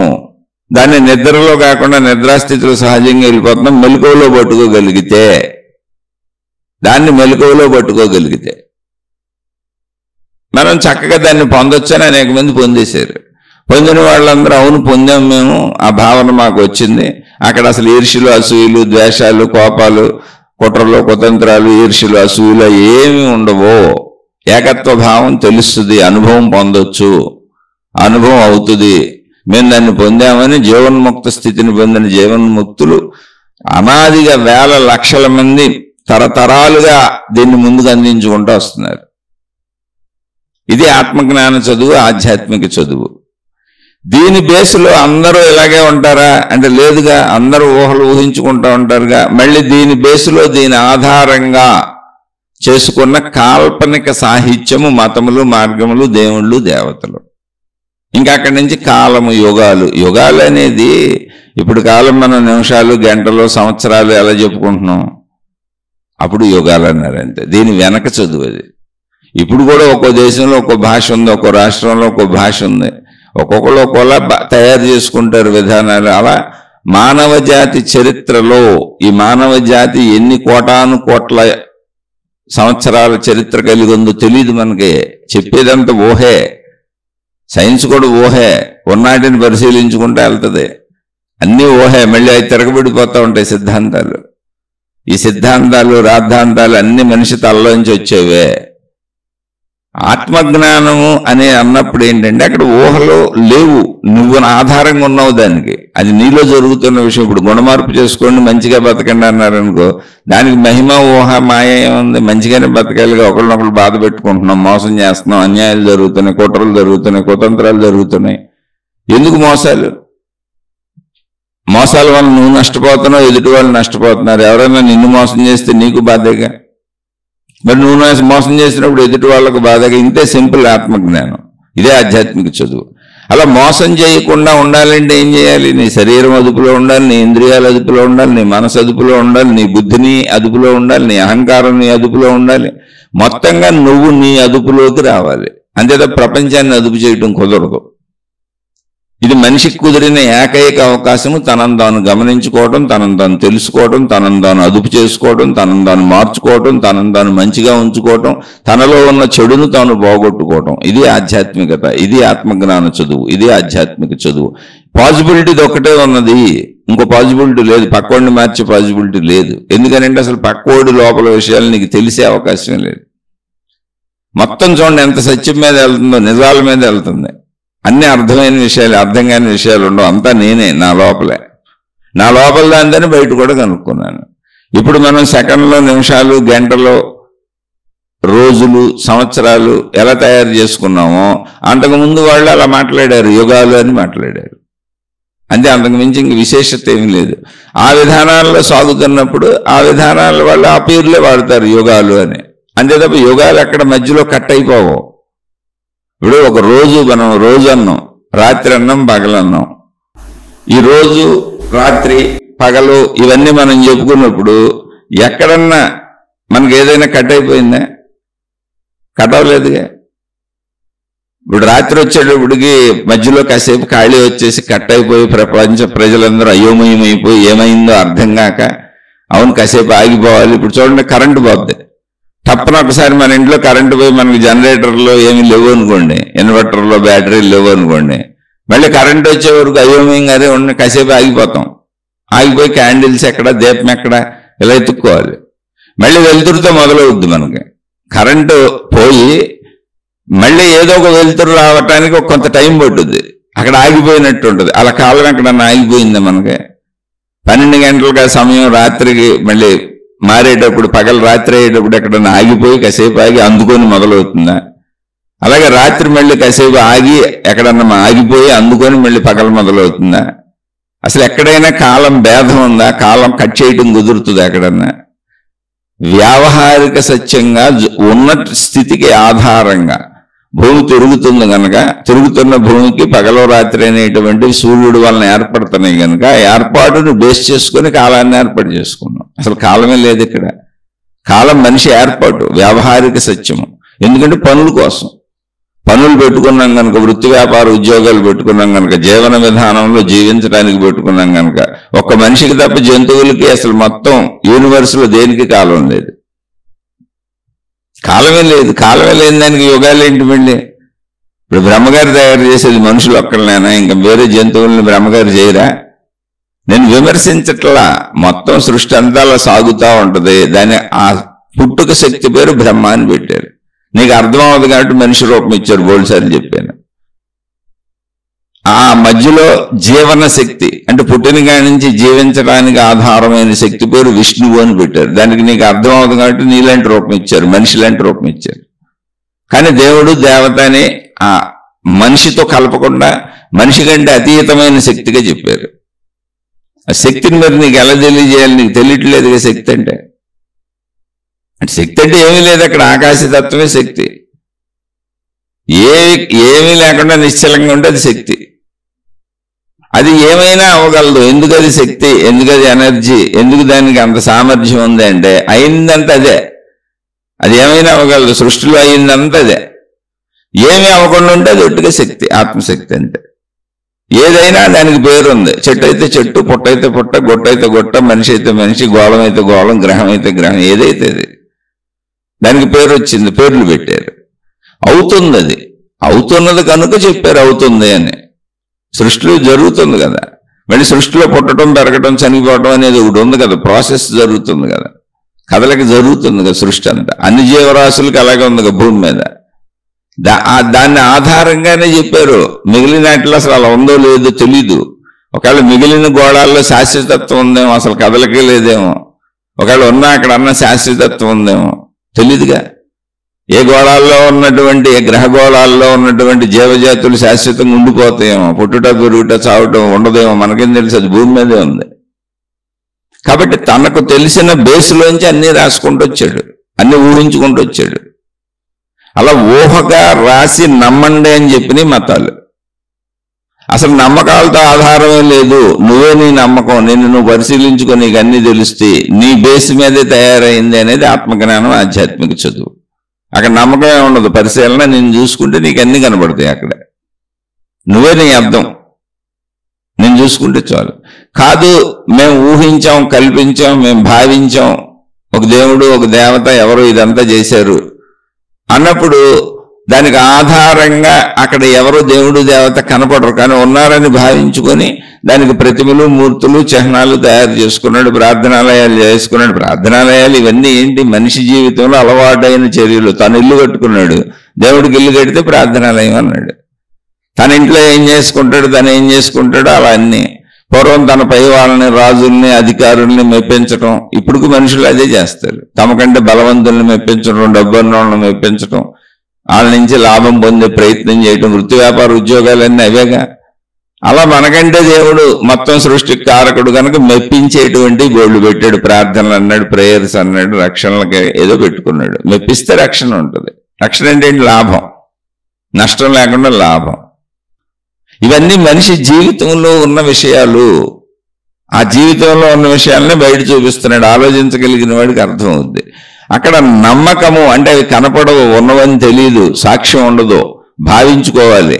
అలా భావన మాత్రంగా నమ్మకంగా వెళ్ళమని చెప్పినవి, నమ్మండి, విశ్వసించండి అని చెప్పినవన్నీ మతాలు, మార్గాలు, విధానాలు, పద్ధతులు. అక్కడ ఏ ఆధారత ఉండదు, నువ్వు దాన్ని నమ్ముతూ ఉండాలి. అలాగే కాలాన్ని తయారు చేశారు. కాలం మారలేదు, కాలం కొలతలు వేసుకున్నారు వ్యావహారిక సత్యంగా. ఇప్పుడున్న గంటలు, నిమిషాలు ఇవన్నీ కూడా అనేక రకాల వాళ్ళు మనం పరిపాలించడానికి వచ్చి ప్రపంచం అంతా కూడా పరిపాలనలో ఇంగ్లీష్ వాళ్ళ ఆధిపత్యం వచ్చినప్పుడు యూనివర్స్ మొత్తం ఎక్కువగా ప్రపంచ దేశాలు దీని మీదే ఆధారపడి నడుస్తున్నాయి. కాబట్టి అందరం ఇంటర్నేషనల్ స్టాండర్డ్ టైం అని ఒకటే టైం పెట్టుకున్నాం. ఎందుకని విమానాలు వచ్చేసినాయి, అందరం అటు ఇటు కలిసి తిరుగుతున్నప్పుడు ప్రపంచం అంతా ఒకటి అయిపోయింది. న్యూస్లో ఏ దేశపు వార్తలైనా ఈ నిమిషం ఇక్కడ మనకి వినపడుతూనే ఉంటే అన్ని దేశాలు కలిస్తే ఒకటే. ఇప్పుడు దేశాలు విడివిడిగా ఉండుండొచ్చు, ఎవరిల్లు వాళ్ళకు ఉన్నట్టు, కానీ మొత్తం అన్ని దేశాలు కలిసి వ్యాపారాలు చేసుకుంటున్నాయి, కలిసిమెలిసి ఉంటున్నాయి. ఇక్కడ వాళ్ళు అక్కడ ఉంటారు, అక్కడ వాళ్ళు ఇక్కడ ఉంటారు, అన్ని కలిసిపోయినాయి. కానీ అక్కడ కాల మార్పులు వస్తున్నాయిగా. అందుకని కాల భావన, వ్యావహారికత అంతా ఒకలా పెట్టుకున్నాం. అది మనం ఇప్పుడు పెట్టుకున్న టైం. అవి లేని రోజుల్లో ఎవరికాళ్ళు పెట్టుకున్న టైంలో మనం ఉన్న ప్రాంతంలో, మన దేశంలో, ఇక్కడ మనం ఉన్న ప్రదేశంలో, లేదా అసలు మానవ సమూహం మతాలు ఏర్పరచుకోక ముందు ఉన్నటువంటి మానవులు వాళ్ళు ఏర్పరుచుకున్న విధానంలో సమయం ఇది, యుగములు. అప్పటికి ఇంకా మతాలే ఏర్పడలే అసలు. అందుకే చెప్పాను, అది సనాతన ధర్మము అన్నారు. అంటే మనుషులకు సంబంధించినటువంటి ధర్మం అంతే. నేను దేన్ని ఒక ధర్మాన్ని సపోర్ట్ చేయట్లే, ఒక మతాన్ని సపోర్ట్ చేయట్లే. ధర్మం అంటే ఏంటి? ఆచరణ. మంచిగా బతకవే బాబు అని చెప్పిందే ధర్మం. నువ్వేమేం చేయాలి, నీ పనులు ఏంటని చెప్పారు. ధర్మం అంటే నువ్వు అధర్మం చేయకూడదు అన్నారు. మనిషిగా నువ్వు చేయకూడని పనులు చేయకూడదు, జంతువులో ప్రవర్తించకూడదు, ఎందుకంటే నీలో జ్ఞానం ఉంది, నీకు బుద్ధి ఉంది అని చెప్పారు. అది అక్కడ అర్థం చేసుకోవాల్సిన విషయం. అది ఆ కాలంలో ఏర్పాటు చేసుకున్నారు. ఆ తర్వాత మతాలు వచ్చినాయి. ఎవరికాళ్ళు వచ్చి వాళ్ళ మతిలోంచి మతాలు పుట్టినాయి. మనిషి మతిలోంచి పుట్టినాయే మతములు. చాలా మతములన్నింటి పుట్టుకకి ఆధారం ఉంది అక్కడ. రేపు ఇంకా కొత్త మతాలు సృష్టిస్తారు మళ్ళీ వచ్చే మనుషులు. ఏముంది, మతాలు ఏముంది? కొంతమంది సమూహాన్ని తయారు చేసుకోగలిగితే నీదో మతం, కొంతమంది సమూహాన్ని తయారు చేసుకోగలిగితే నువ్వు రాజకీయ పార్టీ పెట్టచ్చు, కొంతమంది సమూహాన్ని తయారు చేసుకోగలిగితే పెద్ద వ్యాపారస్తుడు అవ్వచ్చు. అంత సమూహాలే కదా దేనికైనా. అంటే అంతకు పెద్ద విశేషమే ఉంది. కానీ అసలు మతములు ఏర్పడక ముందు మానవ జాతి, మతాలు అసలు ఇప్పటికి ఏర్పడలా. అప్పుడు మానవ జాతి ఏంటి? లేదా అంటే ఉంది. ఉన్నవాళ్ళు ఏం చెప్పుకున్నారు? మనం అందరం మనుషులం కదా, ఇలా బతకాలని చెప్పుకున్నారు. ఎప్పుడు మనుషుల్లో మంచి వాళ్ళు ఉంటారు, చెడ్డోళ్ళు ఉంటారు, ఆలోచించే వాళ్ళు ఉంటారు, జ్ఞానులు ఉంటారు. వాళ్ళందరూ కలిపి చెప్పుకున్నారు. అయ్యా మనం ఇలా బతకాలి, ఇలా ఉండాలి, ఇలా చెడు చేసుకోకూడదు, ఒక ఏర్పాట్లు చేసుకుందాం, ఒక నియమబద్ధంగా ఉందాం, ఒక పద్ధతిగా ఉందాం, మనం జంతువుల్లో ఎలా ఉంటాం, ఉండకూడదు కదా అని. ఎందుకని మనిషి ఎప్పుడున్నా స్త్రీ పురుషుడు వీళ్ళే ఉంటారు, వీళ్ళిద్దరికి అలాగే పిల్లలు పుట్టడం, ఎప్పుడు జీవితం ఇలాగే ఉంటుంది. అలా మనిషి పుట్టుకొక్క కారణశక్తికి బ్రహ్మని, మనిషి జీవించే కారణశక్తికి, మనిషి జీవిస్తున్నాడు ఆ కారణశక్తికి జీవితం వరకు మొత్తం జీవనకాలానికి విష్ణువు అని, మనిషి మళ్ళీ మరణించేస్తాడు ఆ కారణశక్తి, లయించిపోయే కారణశక్తికి శివుడని తత్వము తెలిసిన వాళ్ళు పెట్టారు. జ్ఞానులు ఎడబెడ పెట్టల. అనంత ఆత్మశక్తి ఎరుకను పొందిన వాళ్ళు ఎరుక పొందలేని వాడికి అర్థం అవడానికి పెట్టారు. ఇది ఒక ప్రదేశంలో జరిగింది. అలా అనాదిగా అక్కడి నుంచి వస్తుంది సనాతన ధర్మం. ఇంతకీ ఇది ఎందుకు పెట్టారు అంటే, శక్తి మాకు అర్థమైందయ్యా, మీకు అర్థం అవ్వట్లేదు కదా, అర్థం అవన వాళ్ళ కోసం ఈ ఏర్పాట్లు చేశాము, మీకు అర్థమయ్యేలా రూపురేఖలు తెచ్చామని స్పష్టంగా నిజం చెప్పారు.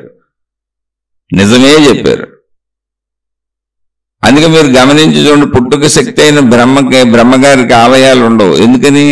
పుట్టుక జరిగిపోతుంది కదా, నన్ను పుట్టించు అంటే ఆలయాలు పెట్టుకోవాలి. ఆల్రెడీ దానంతటా జరిగిపోతున్న ప్రక్రియకి ఇంకా బ్రహ్మగారికి ఆలయాలు ఎందుకు? అందుకని ఆల్రెడీ జరిగిపోతానికి ఒక ఫోర్స్ఫుల్ శక్తి ఉండాలి కదా, బ్రహ్మ అన్నారండి. కానీ నేను జీవించి ఉంటాను కదా మొత్తం, కాబట్టి నేను జీవించి ఉన్నంతకాలం నాకు సాగాలి కాబట్టి విష్ణువుని ప్రార్థనలు మొదలుపెట్టారు. అక్కడ విష్ణువు గారికి ప్రార్థనలు ఆలయాలు వచ్చినాయి. మళ్ళీ వీళ్ళందరికీ భార్యలను పెట్టారు. బ్రహ్మగారి భార్య ఎవరు? జ్ఞానం, అంతే, సరస్వతి. ఎంత చక్కగా చెప్పారు చూడండి. జ్ఞానం అంటే ఏంటి? జ్ఞానం అంటే మనిషి మనకు అర్థం అవడం కోసం అలా ఇచ్చారు, మనకు చూపించారు స్త్రీ పురుష రూపాలలో. ఆ తాత్వికతను అర్థం చేసుకోవాలి. అక్కడ మనం తాత్వికతను అర్థం చేసుకోవట్లా, కాల్పనికతలోకి వెళ్ళిపోతున్నాం. ఈ అర్థం కాని వాళ్ళందరూ ఎక్కడికక్కడ దేవుళ్ళు దేవతలు మళ్ళీ తయారు చేసుకున్నారు. అటుగా అనేక రకాల కథలు, కాల్పనిక సాహిత్యాలు తయారు చేసుకున్నారు. ఇవన్నీ వచ్చింది ఎందుకంటే మనిషికి అర్థం చేయడానికి. ఏ మతంలో ఎక్కడ ఎవరు ఏది చెప్పినా మనిషిని మోసం చేయడానికి చెప్పలేదు. మనిషికి ఎలాగోలా ఆ అనంత ఆత్మశక్తి అర్థం అవ్వాలని చెప్పారు. ఆ శక్తి స్వరూపుడు నువ్వే అని చెప్పారు. సృష్టికారకమైన శక్తిని నువ్వు గ్రహించి జాగ్రత్తగా ఉండాలని చెప్పారు. ఎందుకంటే శక్తి అంత పద్ధతిగా నడుస్తుంది, ఎడబెడలేదని చెప్పారు. అది సనాతన ధర్మము. ఆ కాలంలో అంటే బాగా వెనకటదే. ఆ కాలంలో అప్పుడు యుగములు, కాల గణన ఎలా ఉంది, ముహూర్తములు, తిథులు, ఘడియలు అని వస్తాయి వెనక్కి వెళ్తే మీకు. ఇప్పుడు కూడా మీకు జ్యోతిష శాస్త్రంలో అలాగే ఉంటాయి, చూసుకోండి పంచాంగాల్లో. ఇప్పుడు అంతా మనకు మారిపోయింది. మళ్ళీ దీన్ని మనం దాన్ని కలుపుకుంటూ ఉంటాం. ఇప్పుడు మనదంతా ఇంగ్లీష్ క్యాలెండర్, మన జీవన విధానం మొత్తం వరల్డ్ అంతా సండే, మండే, ట్యూస్డే. దాంట్లో మళ్ళీ తెలుగు క్యాలెండర్లో తిథులు, ముహూర్తాలు వేసి తయారు చేస్తూ ఉంటారు. అంటే పాత నుంచి వచ్చిన విశ్వాసాలు మనుషులు పోవు కదా. ఇప్పుడు నమ్మితే వచ్చిన నష్టం ఏంటి? నమ్మకపోతే పోయేదేంటి? ఏమీ లేదు. అన్నీ చక్కగా జరుగుతాయి. ఎవరి నమ్మకాలు కూడా హాయిగా బతకండి. ఎవరికి నచ్చింది తిండి వాళ్ళు తినొచ్చు, ఎవరికి నచ్చింది వాళ్ళు కట్టుకోవచ్చు. ఇందులో విమర్శలు లేవు, విశ్లేషణలే ఉన్నాయి. ఆత్మజ్ఞానం అనేది ఎప్పుడు కూడా తనను తాను విశ్లేషించుకుంటూ, సృష్టిని విశ్లేషించుకుంటూ, తన చుట్టూ ఉన్న సర్వస్వాన్ని విశ్లేషించుకుంటూ, విమర్శించుకుంటూ, విద్వేషించుకుంటూ కాదు. ఒకవేళ విమర్శ ఉంటే సద్విమర్శ, అంటే దాన్ని మళ్ళీ విశ్లేషణేది. తిట్టడం కాదు విమర్శ అంటే, విశ్లేషణ. విశ్లేషించుకుంటూ అందులో ఉన్నటువంటి తత్వాన్ని, అది నాకు ఎలా సూట్ అవుద్దని దాన్ని తనకు సూటబిలిటీగా తెచ్చుకొని దాన్ని అర్థం చేసుకొని ముందుకెళ్తాడు. అది ఆత్మజ్ఞాన చదువు, ఆధ్యాత్మిక చదువు. అంతేతప్పుడు ఇప్పుడు యుగములు ఉన్నాయి అంటే, యుగములు అనేది అప్పుడు ఏర్పాటు చేసుకున్న వ్యవస్థ. ఆ వ్యవస్థలో వాళ్ళు అదే మాట్లాడతారు, వాళ్ళు దాన్ని నమ్ముకుంటూ వచ్చారు. ఇంకొక వ్యవస్థలో వాళ్ళు ఇంకోటి మాట్లాడతారు, వాళ్ళు దాన్ని నమ్ముకుంటూ వచ్చారు. ఇవన్నీ కూడా అర్థం చేసుకోవడానికి ఆధ్యాత్మిక చదువు, ఆత్మజ్ఞాన చదువు. అర్థం చేసుకో, నీ ఒక్కడి వల్లే ఉంది. అర్థం చేసుకోవాల్సింది ఎవరు? నువ్వే. అర్థం చేసుకోవాల్సింది ఎవరు? నేనే. అందుకే ఆధ్యాత్మికత వ్యక్తిగతము. ఇప్పుడు యోగములు అన్నప్పుడు ఏం చెప్పారు? సత్యయుగము, త్రేతాయుగము, ద్వాపర యుగము, కలియుగము అని చెప్పారు. సత్యయుగము అన్నప్పుడు మనిషి యొక్క స్థితిని, గతిని ఒకవేళ ఆలోచించి చెప్పుండొచ్చు. నేను తప్పు చెబుతున్నానా రైట్ చెబుతున్నానా కాదు, నేను దాన్ని నాకు అన్వయించుకుంటున్నా. దాన్ని అసలు ఎందుకు కొట్టిపోయారు ఒక మనుషులు ఇలా చెప్పినప్పుడు అందులో ఏదో ఒక తాత్వికత ఉండి ఉంటుంది. కానీ చెప్పిన మనుషులు లక్షల కోట్ల సంవత్సరాలు వెనకాల అయి ఉండొచ్చు. వాళ్ళు ఇప్పుడు లేరు, నేను వెళ్ళి అడుగుతా ఉంటే. ఇప్పుడు ఉన్నోళ్ళు ఎవరికి దోచింది వాళ్ళు చెబుతూ ఉంటారు. నాకు వచ్చిన ఊహల్లాగానే అనేక మందికి అనేక ఊహలు వస్తాయి. ఊహే గది. కానీ ఊహ వాస్తవానికి దగ్గరగా ఉండాలి. కల్పనాత్మకతగా ఉండి మనుషుల్ని మళ్ళీ భ్రమలకు గురి చేయకూడదు. ఊహలతో జీవితం నాశనం అవ్వకూడదు, జీవితం బలపడాలి. అన్నప్పుడు సత్యయుగము నేను భావించుకున్న నా భావన ఏంటి? సత్యయుగము అంటే మనిషిలో 4 దశల్ని తీసుకున్నారు. బాల్యము, కౌమారము, యవ్వనము, వార్ధక్యము. ఇక్కడ చూసుకోండి, బాల్యం అంతా తల్లిదండ్రుల పెంపకంలో ఉంటాం. అసలు మనకు అబద్ధం ఆడాల్సిన అవసరమే లేదు. సత్యయుగము అంటే అది. సత్యయుగంలో ధర్మము చక్కగా ఉంటుంది, ఫుల్గా ఉంటుంది. 4 పాదాల అని చెప్పారులేండి. అంటే మీరు ఒకవేళ బాల్యంలో చూసుకుంటే అసలు మనిషి పాకుతూ ఉంటాడు, చూసారా? అంటే నేను దాన్ని ఇలాగే అనుకోమంటారా, నాకు ఎలా ఊహ వచ్చింది ఇంకోలా ఊహ వస్తుంది. కానీ వచ్చే ఊహ ఎప్పుడు ఎలా ఉండాలంటే మనకు వచ్చే ఊహలు మనకు భయాన్ని కల్పించేవిగా, బాధను కల్పించేవిగా, దుఃఖాన్ని కల్పించేవిగా, మన వల్ల ఎదుట వాళ్ళకి నష్టాన్ని కల్పించేవిగా ఉండకూడదు. అది మనిషిలో జ్ఞాన సంపద. అంటే మంచిగా ఉండాలి. అది అన్వయించుకుంటే నీలో ఇమిడిపోయి నిన్ను బలపరిచి నిన్ను ముందుకు నడిపేదిగా ఉండాలి. అందుకని నేను యుగాలను ఇలా భావించాను. యుగ చక్రాన్ని బయట అనంత సృష్టి కదా, అందుకని అనంత సృష్టికి యుగ చక్రాన్ని ఎలా తీసుకొని ఉంటారు, అసలు యుగాల విభజన ఎలా చేసి ఉంటారు అంటే అసలు మనిషి జీవితాన్ని గమనించి ఉంటారు. సేమ్ ఇలాగే మనిషి జీవితాన్ని పోల్చుకునే మనిషి ఆలోచించగలడు. తెలియని దాన్ని ఎలా ఆలోచిస్తాడు? తెలిసిన దాన్నే మనిషి ఆలోచించగలడు. తెలియని దాన్ని ఎప్పటికీ అసలు మనిషి ఆలోచించలేడు. కాబట్టి ఆలోచన విధానానికి ఒక ఆధారత ఎవరంటే నేనే. నా జీవితం బాల్యం అంతా అసలు అసత్యం ఆడవలసిన అవసరమే లేదు. కాబట్టి ఎప్పుడు అది చక్కగా ధర్మంగా వెళ్ళి సత్యయుగం అన్నాడు. అంతే, అంతా సత్యంగానే ఉంటుంది. ఎందుకంటే తల్లిదండ్రులు అన్నీ చేసి పెడతారు, ఇంక మనకు గొడవే ఉంది. అక్కడ నేను చాక్లెట్కో బిస్కెట్కో మా అమ్మ నాన్న ఆడే అబద్ధాలు, అసత్యాలు, అవి మోసాలు కాదు.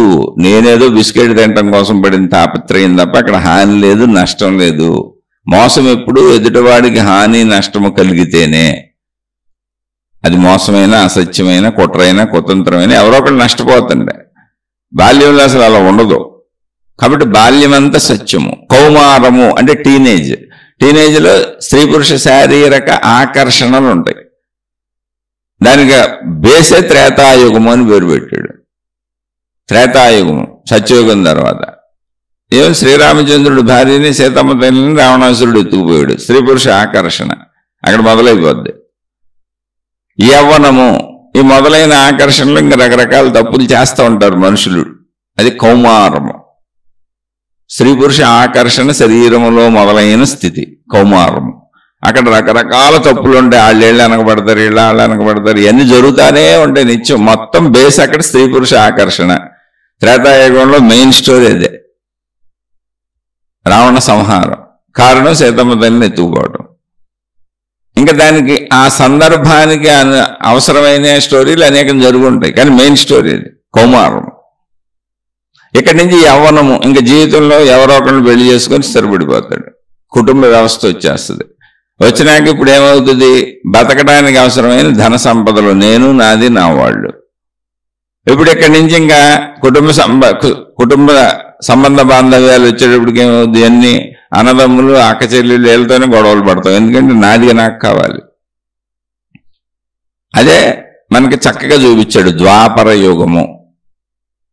అన్నదమ్ములు బిడ్డలు కొట్టుకు చేస్తారు. మహాభారతం ఎంత దూరం వెళ్తారని చంపేసుకునేంతవరకు సుమారు 66.5 కోట్ల మంది కురుక్షేత్ర యుద్ధంలో చచ్చిపోయారు.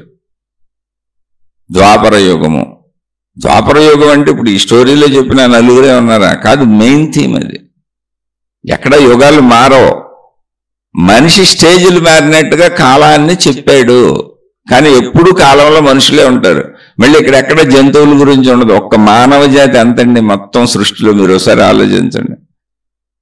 మొత్తం యూనివర్స్లో అసలు మానవ జాతి అంతా ధూళి కణాలు, ఒక గుప్పుడు ఇసుక రేణువులు. మిగిలిన సముద్ర తీరం అంతా అలాగే ఉంది, ఇసుక రేణువులన్నీ అలాగే ఉన్నాయి, సృష్టి అంతా అలాగే ఉంది. గుప్పుడు ఇసుక రేణువులు కలిపి సృష్టి గురించి ఇంత మాట్లాడుకుంటున్నాయి, అంటే అంతకు మించి ఏమీ లేదు. అయితే ఇక్కడ దీనికి ఆధారత నేను అదే చెప్పి ఆధ్యాత్మిక చదువు, ఆత్మజ్ఞాన చదువు అంటే చక్కగా అర్థం చేసుకొని అందులో ఇమిడిపోవటం, దాన్ని మనలో ఇమిడి చేసుకోవడం. అంటే ఎప్పుడు మంచే, నువ్వు మంచిగా ఆలోచిస్తున్నంతసేపు జ్ఞానంలో ఉన్నావు, అది నీలో ఇమిడిపోయినంతసేపు. నువ్వు కాల్పనికతలోకి వెళ్ళినప్పుడు అజ్ఞానము, అద్భుతాలు, మహిమలు, మాయలు రకరకాలు సృష్టిస్తావు, నమ్మమంటావు, నమ్మిస్తావు, నువ్వు నమ్ముతావు, నీకు పిచ్చెక్కించుకుంటావు, జనాలకు పిచ్చెక్కిస్తావు.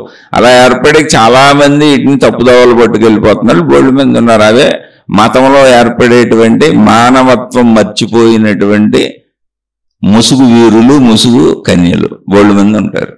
వాళ్ళు ఏ పేరులతో అయినా పిలవబడవచ్చు, మాతాజీలని, గురువులని. అది మోసపూరిత చర్య. అన్నింటిలోనూ నిజాయితీ పరులు ఇక్కడ దాకా తీసుకొస్తారు మనం. ఆ మతాల్లో, మార్గాల్లో అన్ని మంచోళ్ళు ఉంటారు, లేకపోతే మనం ఇక్కడ దాకా రాంగా. అర్థం కాలేదు కాబట్టి, ఆత్మశక్తి అర్థం అవటం లేదు కాబట్టి మతాల ద్వారా, మార్గాల ద్వారా ఒక్కొక్క స్టెప్ ఎక్కిసి తీసుకొస్తారు. 1వ తరగతి, 2వ తరగతి, 3వ తరగతి లాగా.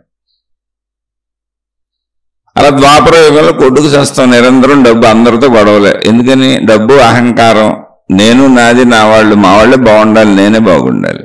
ఇంత సింపుల్ అంతే, ఇంకా దానికి ఏం లేదు. అది దాన్ని చూపించారు. అక్కడి నుంచే కలియుగము. కలియుగం అంటే వృద్ధాప్యం మొత్తం. ఇంకా వృద్ధాప్యంలో అసలు ఏముంటుంది? నాకు తోచినట్టు నాకు శక్తి సన్నగిల్లిపోతూ ఉంటుంది. నాతో ఎవరు ఎట్టయినా ఆటలాడుకోవచ్చు. ఇప్పుడు వృద్ధులైన తల్లిదండ్రులను రోడ్డు మీద వదిలేసి వెళ్ళిపోతూ ఉంటారు, అనాథాశ్రమాల్లో, వృద్ధాశ్రమాల్లో. ఇలా ఈ వృద్ధాప్యపు చర్యలు రకరకాలుగా ఉంటాయి. అంటే నాకు వచ్చే నష్టాలు, నా ద్వారా కలిగే నష్టాలు. అందుకని కలికాలం మరి దారుణంగా ఉంటుందని. దారుణం ఏంటంటే వృద్ధాప్య బాధలన్నీ దారుణంగా ఉంటాయి. ఇది మనిషి జీవితంలో ఉన్నటువంటి 4 చర్యల్ని, బాల్య, కౌమార, యవ్వన, వార్ధక్యం అనే 4 దశల్ని సృష్టికి ఆపాదించి సత్యత్రేత, సత్యయుగాన్ని కృతయుగం అంటారు. కృత, త్రేత, ద్వాపర, కలియుగాలని పేరు పెట్టారు. అంటే ఒక తనకు సంబంధించినటువంటి చర్యలను గమనించుకుంటూ దాన్ని మొత్తం విశ్వానికి ఆపాదిస్తున్నాడు. అందుకే పిండాండము, బ్రహ్మాండము ఒకటే అని చెబుతాడు మనిషి. బ్రహ్మాండం అంటే మొత్తం సృష్టి, దానికి సారూప్యత పిండాండం అంటే ఒక మనిషి. నీ లోపల, నీలో ఏం జరుగుతుందో మొత్తం బ్రహ్మాండంలో అదే జరుగుతుంది అంటాడు. అందుకే బ్రహ్మాండమును విరాట్ పురుషుడిగా వేశాడు. విరాట్ పురుషుడు అంటే మనిషి లాంటి ఒక పెద్ద మనిషి. ఆ మనిషి లోపల ఇదంతా జరుగుతుంది. అందుకే మీరు ఏదైనా కృష్ణ భగవానుడికి సంబంధించినటువంటి సినిమాలు చూసినప్పుడు, భగవద్గీత బోధించినప్పుడు, విశ్వరూప సందర్శనం చూపించినప్పుడు, అది చూపించింది ఆయనే. విశ్వరూప సందర్శనం చూపించింది ఆయనే. చూపించినప్పుడు పెద్ద శరీరం ఆ సినిమాల్లో చూడండి అలా అయిపోయి మొత్తం అంత సృష్టి ఆయనలోనే జరుగుతున్నట్టు ఉంటుంది. భగవద్గీత అంతా అలాగే బోధించబడి ఉంటుంది. అంటే ఏంటి? మొత్తం విశ్వం మాట్లాడుతున్నట్టు ఉంటుంది భగవద్గీత. అంటే విశ్వం ఒక మనిషిగా మాట్లాడితే ఎలా ఉంటుంది, మొత్తం విశ్వశక్తి ఒక మనిషిగా మాట్లాడితే ఎలా ఉంటుంది అంటే అది కృష్ణుడు భగవానుడు మాట్లాడినట్టు ఉంటుంది. మొత్తం విశ్వశక్తి ఒక మనిషిగా మాట్లాడుతూ మరొక మనిషికి చెబుతుంటే ఎలా ఉంటుంది, అలా ఉంటుంది. ఆ తాత్వికతను తీసుకో, అర్థం చేసుకో. ఎందుకని ఇది మానవ జాతి కోసం తయారు చేసుకున్న సత్యాలు ఇవన్నీ. అవి కూడా ఆత్మజ్ఞాన మార్గంలో అయితేనే. మళ్ళీ మతాలకు వెళ్ళిపోతే మహిమలు, మాయలు, అద్భుతాలు అంటే అవన్నీ నమ్మకములు.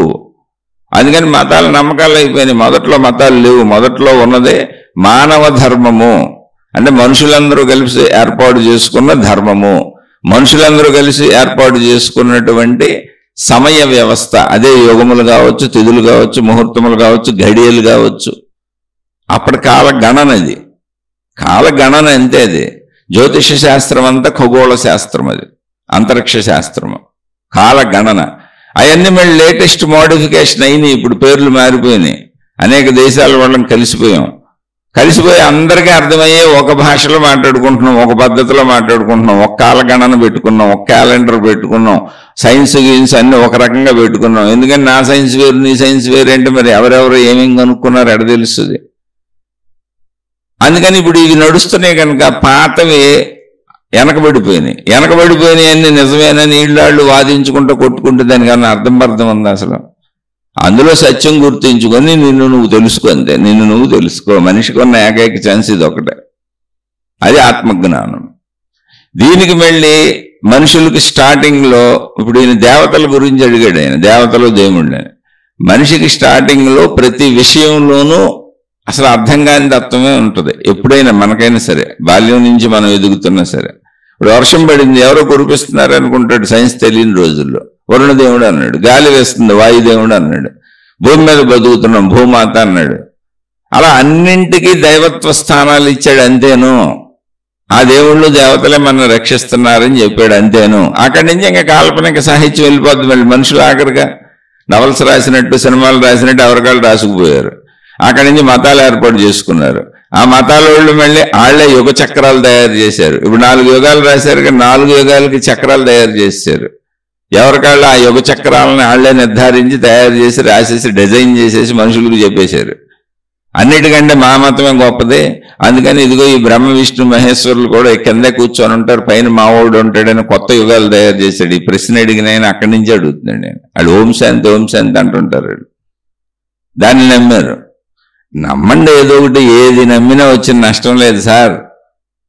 మీరు ఏది నమ్ముతున్నారని కాదు, మీరు ఏం అవుతున్నారు అని. ఓ సోదరి, ఏమి నమ్మినా వచ్చిన నష్టం లేదు. మీది ఏ మతమైనా నష్టం లేదు. మీరు ఏ మార్గంలో వెళ్తున్నా నష్టం లేదు. కానీ మతాలు, మార్గాలు, విధానాలు, పద్ధతులు అన్నీ మిమ్మల్ని మీకు చూపిస్తున్నాయా? మీరు మీకు అద్దంలో ఎంత స్పష్టంగా కనబడతారో, మొత్తంగా మీ మనసు, మీ శరీరం, మీ బుద్ధి, మీ అహంకారం, మీ జ్ఞానం మొత్తం అన్నీ మీకు అంత స్పష్టంగా కనపడాలి. మతం అర్థం అవ్వాలి. మతం గురువు అర్థం అవ్వాలి. మాతాజీ అర్థం అవ్వాలి. మీరు ఏది నమ్ముతున్నారో, దేన్ని పట్టుకెళ్తున్నారో అది అర్థం అవ్వాలి. అంతే తప్ప అది వ్యర్థం అవ్వకూడదు. వాళ్ళకు తోచినవన్నీ కల్పించి చెప్పేస్తేస్తాయి. మొత్తం సృష్టి అంతా కల్పనతో చెప్పబడుతుంది మతాల్లో. ఒక ఆత్మజ్ఞానంలోనే కల్పన లేదు. అక్కడ కల్పన ఎందుకు లేదంటే పంచభూతాలు అక్కడ ఉన్నాయి. పంచభూతాలకు ఆధారమైన ఏకశక్తి ఆకాశం అక్కడే ఉంది. కల్పన లేదు, ఉన్నది ఉన్నట్టు చెబుతున్నారు. నీలోకి వెళ్ళి నువ్వు పరిశీలించుకొని నాయన ఆ నిశ్చల స్థితికి చేరు. శరీర స్థితిలో నువ్వు బతకచ్చు, మనోస్థితిలో నువ్వు బతకచ్చు, నీ బుద్ధి ఉపయోగించుకోవచ్చు, నీ అహంకారం ఉపయోగించుకోవచ్చు. అదేమి తప్పు కాదు. అదంతా శరీర స్థితి. శరీరం నశించిపోద్ది, శరీరంతో అలాగే బతుకు. కానీ శరీరం నశించిపోయే లోపల నశించినటువంటి అనంత ఆకాశతత్వపు శక్తి నువ్వని తెలుసుకో. అది నువ్వే. అలా తెలుసుకోవాలంటే వీటిని కాసేపు వదిలేసి ప్రశాంతంగా కూర్చోవటం అలవాటు చేసుకో. దానికి ధ్యానం అంటావో, తపస్సు అంటావో, ఊరికి కూర్చుంటున్నానంటావో, లేదా కొత్త కొత్త పేర్లు తగిలిచ్చేశారు మనోళ్ళు బోళ్ళు మంది. మళ్ళీ కొత్త కొత్త మార్గాలు ఏర్పరిచేశారు. అంటే ఎవరు ఏ సత్యం చెప్పినా దాన్ని 100, 1000, 1,00,000 రకాలుగా చీల్చుకెళ్ళిపోతారు మనోళ్ళు. ఎందుకని అది నేనే చెప్పాను అన్నట్టు ఉండాలి ఎవరికాళ్ళకి. నేను గొప్ప, నా మతం గొప్ప, నా దేవుడు గొప్ప, నా విధానం గొప్ప, నా పద్ధతి గొప్ప, నా గురువు గొప్ప. అసలు నేనే గురువుని, నేనే మాతాజీని, నేనే చెబుతాను. నేను గొప్ప అనే వాళ్ళకి నేను తయారు చేసుకుంటాను. నేను గురువుని, మాతాజీని అయిపోతాను. ముందు మా గురువు గారు గొప్ప, మా మాతాజీ గొప్ప, మా మతం గొప్ప, మా దేవుడు గొప్ప అనేవాళ్ళు నేను తయారు చేసుకుంటాను సమూహాన్ని. ఎంత సమూహాన్ని తయారు చేసుకోగలిగినోడు అంతమందిని నమ్మించాడని అర్థం. వాళ్ళు స్త్రీలైనా పురుషులైనా. మీరు ఏ నమ్మకంలో అయినా ఉండొచ్చో, తప్పని నేను అంటలా. ఆ నమ్మకం మిమ్మల్ని మీకు చూపిస్తుందా? మీ శరీర పనితీరు మీకు తెలుస్తుందా? మీ మనోపనితీరు మీకు తెలుస్తుందా? మీ బుద్ధి పనితీరు మీకు తెలుస్తుందా? మీ ఆలోచనలు, మీలో ఉన్న చెడులు మంచులు అన్నీ మీకు తెలుస్తున్నాయా? అయితే కరెక్టే. అలా తెలుస్తూ చెడును వదులుకొని మంచి వైపు వెళ్ళాలనుకుంటున్నారా? అయితే అన్నీ కరెక్టే. అవన్నీ మిమ్మల్ని సక్రమమైన మార్గంలో నడిపిస్తున్నవే. అలా ఆత్మజ్ఞాన మార్గం నాకు ఎందుకు నచ్చింది అంటే, అది ఆధారాలతో నన్ను నేను తెలుసుకునేటువంటి విధానంలో, నన్ను నేను మార్చుకునే విధానంలో, నాలో నేను నన్ను సంపూర్ణంగా నా సంపూర్ణతను తెలుసుకునే విధానంలో ఖచ్చితంగా సాక్ష్యాధారాలు అక్కడే ఉన్నాయి. ఎవరు చెప్పక్కర్లేదు, నమ్మాల్సిన అవసరమే లేదు దానికి. ఇంకా అక్కడ ఎటువంటి కాల్పనికతలు లేవు, మహిమలు లేవు, మాయలు లేవు, అద్భుతాలు లేవు, మంత్రతంత్ర యంత్రాలు లేవు, దేని అవసరతలు లేవు. అక్కడ అవసరత కేవలం నేనుంటే చాలు. నన్ను నేను చూసుకుంటే చాలు, నన్ను నేను తెలుసుకుంటే చాలు, నన్ను నేను గమనించుకుంటే చాలు, నన్ను నేను పరిశీలించుకుంటే చాలు, నన్ను నేను చెడు నుంచి మంచిలోకి మార్చుకుంటే చాలు. ఆ మంచిలోంచి జీవితం ప్రయాణించుకుంటూ వెళ్తే ఆటోమేటిక్గా అది మోక్షానికి వెళ్ళిపోద్ది. ఎందుకంటే మంచివాడు ఎప్పుడు అధికమైనటువంటి లాలసతలతో ఊగిపోతూ జీవించడు. ఒక స్థిరత్వాన్ని పొందుతాడు, ఒక స్థితప్రజ్ఞతను పొందుతాడు. మంచి అంటే అది. ఆ స్థితప్రజ్ఞతే మోక్షపు దారి. ఆటోమేటిక్గా నీకు ఆ వైపు వెళ్ళిపోతావు నువ్వు. చెడ్డవాడు రకరకాలుగా ఊగిసలాట్లు ఊగుతూ వెళ్ళిపోతూ ఉంటారు, అది చెడు. అక్కడ మహిమలు వస్తాయి, మాయలు వస్తాయి, మంత్రాలు వస్తాయి, తంత్రాలు వస్తాయి, నమ్మిస్తారు, నమ్మమంటారు, రక్షిస్తా ఉంటారు, కాపాడుతూ ఉంటారు. నిన్నెవడు కాపాడుతాడు? కాపాడుతామన్నోడిని అసలు ఎవడు కాపాడాడు? వాళ్ళు పోయారు, ఇళ్ళు పోయారు, అందరూ పోయారు. ఇక్కడ ఎవరో ఉండరు, అసలు అందరూ పోవటమే ఉంటుంది. మరణం ఇక్కడ సత్యము. అలా ఇవన్నీ కూడా కాలగణన, యుగాలు ఎక్కడున్నారు, దేవతలు ఎక్కడున్నారు, వీళ్ళు ఏ యుగాల్లో ఉన్నారు, ఎప్పుడు ఉన్నారు, ఇవన్నీ కూడా ఏంటంటే మనం తోచక చేసే పనులు. ఇంతకు ముందోళ్ళు చెప్పినవన్నీ కూడా సృష్టి తత్వాన్ని మనకు అర్థం అవడానికి చెప్పారు. అందులో ఎవరికే నమ్మకం ఉంటే అది పెట్టుకెళ్ళొచ్చు, కానీ ప్రతి నమ్మకం నీకు చూపించాలి, అంతే సింపుల్. నీకున్న ఆయుష్ ఇక్కడ 100 ఏళ్ళు, ఆ 100లో 90కో 80కో 70కో ఎగిరైపోతావు. ఈ లోపల నువ్వు అది యుగాల ఆధారమా, మతాల ఆధారమా, సనాతన ధర్మాధారమా, లేదా ఇతర మతాల ఆధారమా, మహిమల మాయల ఆధారమా, గురువుల ఆధారమా? ఎందుకంటే వేల లక్షల మంది ఉన్నారు ఇక్కడ.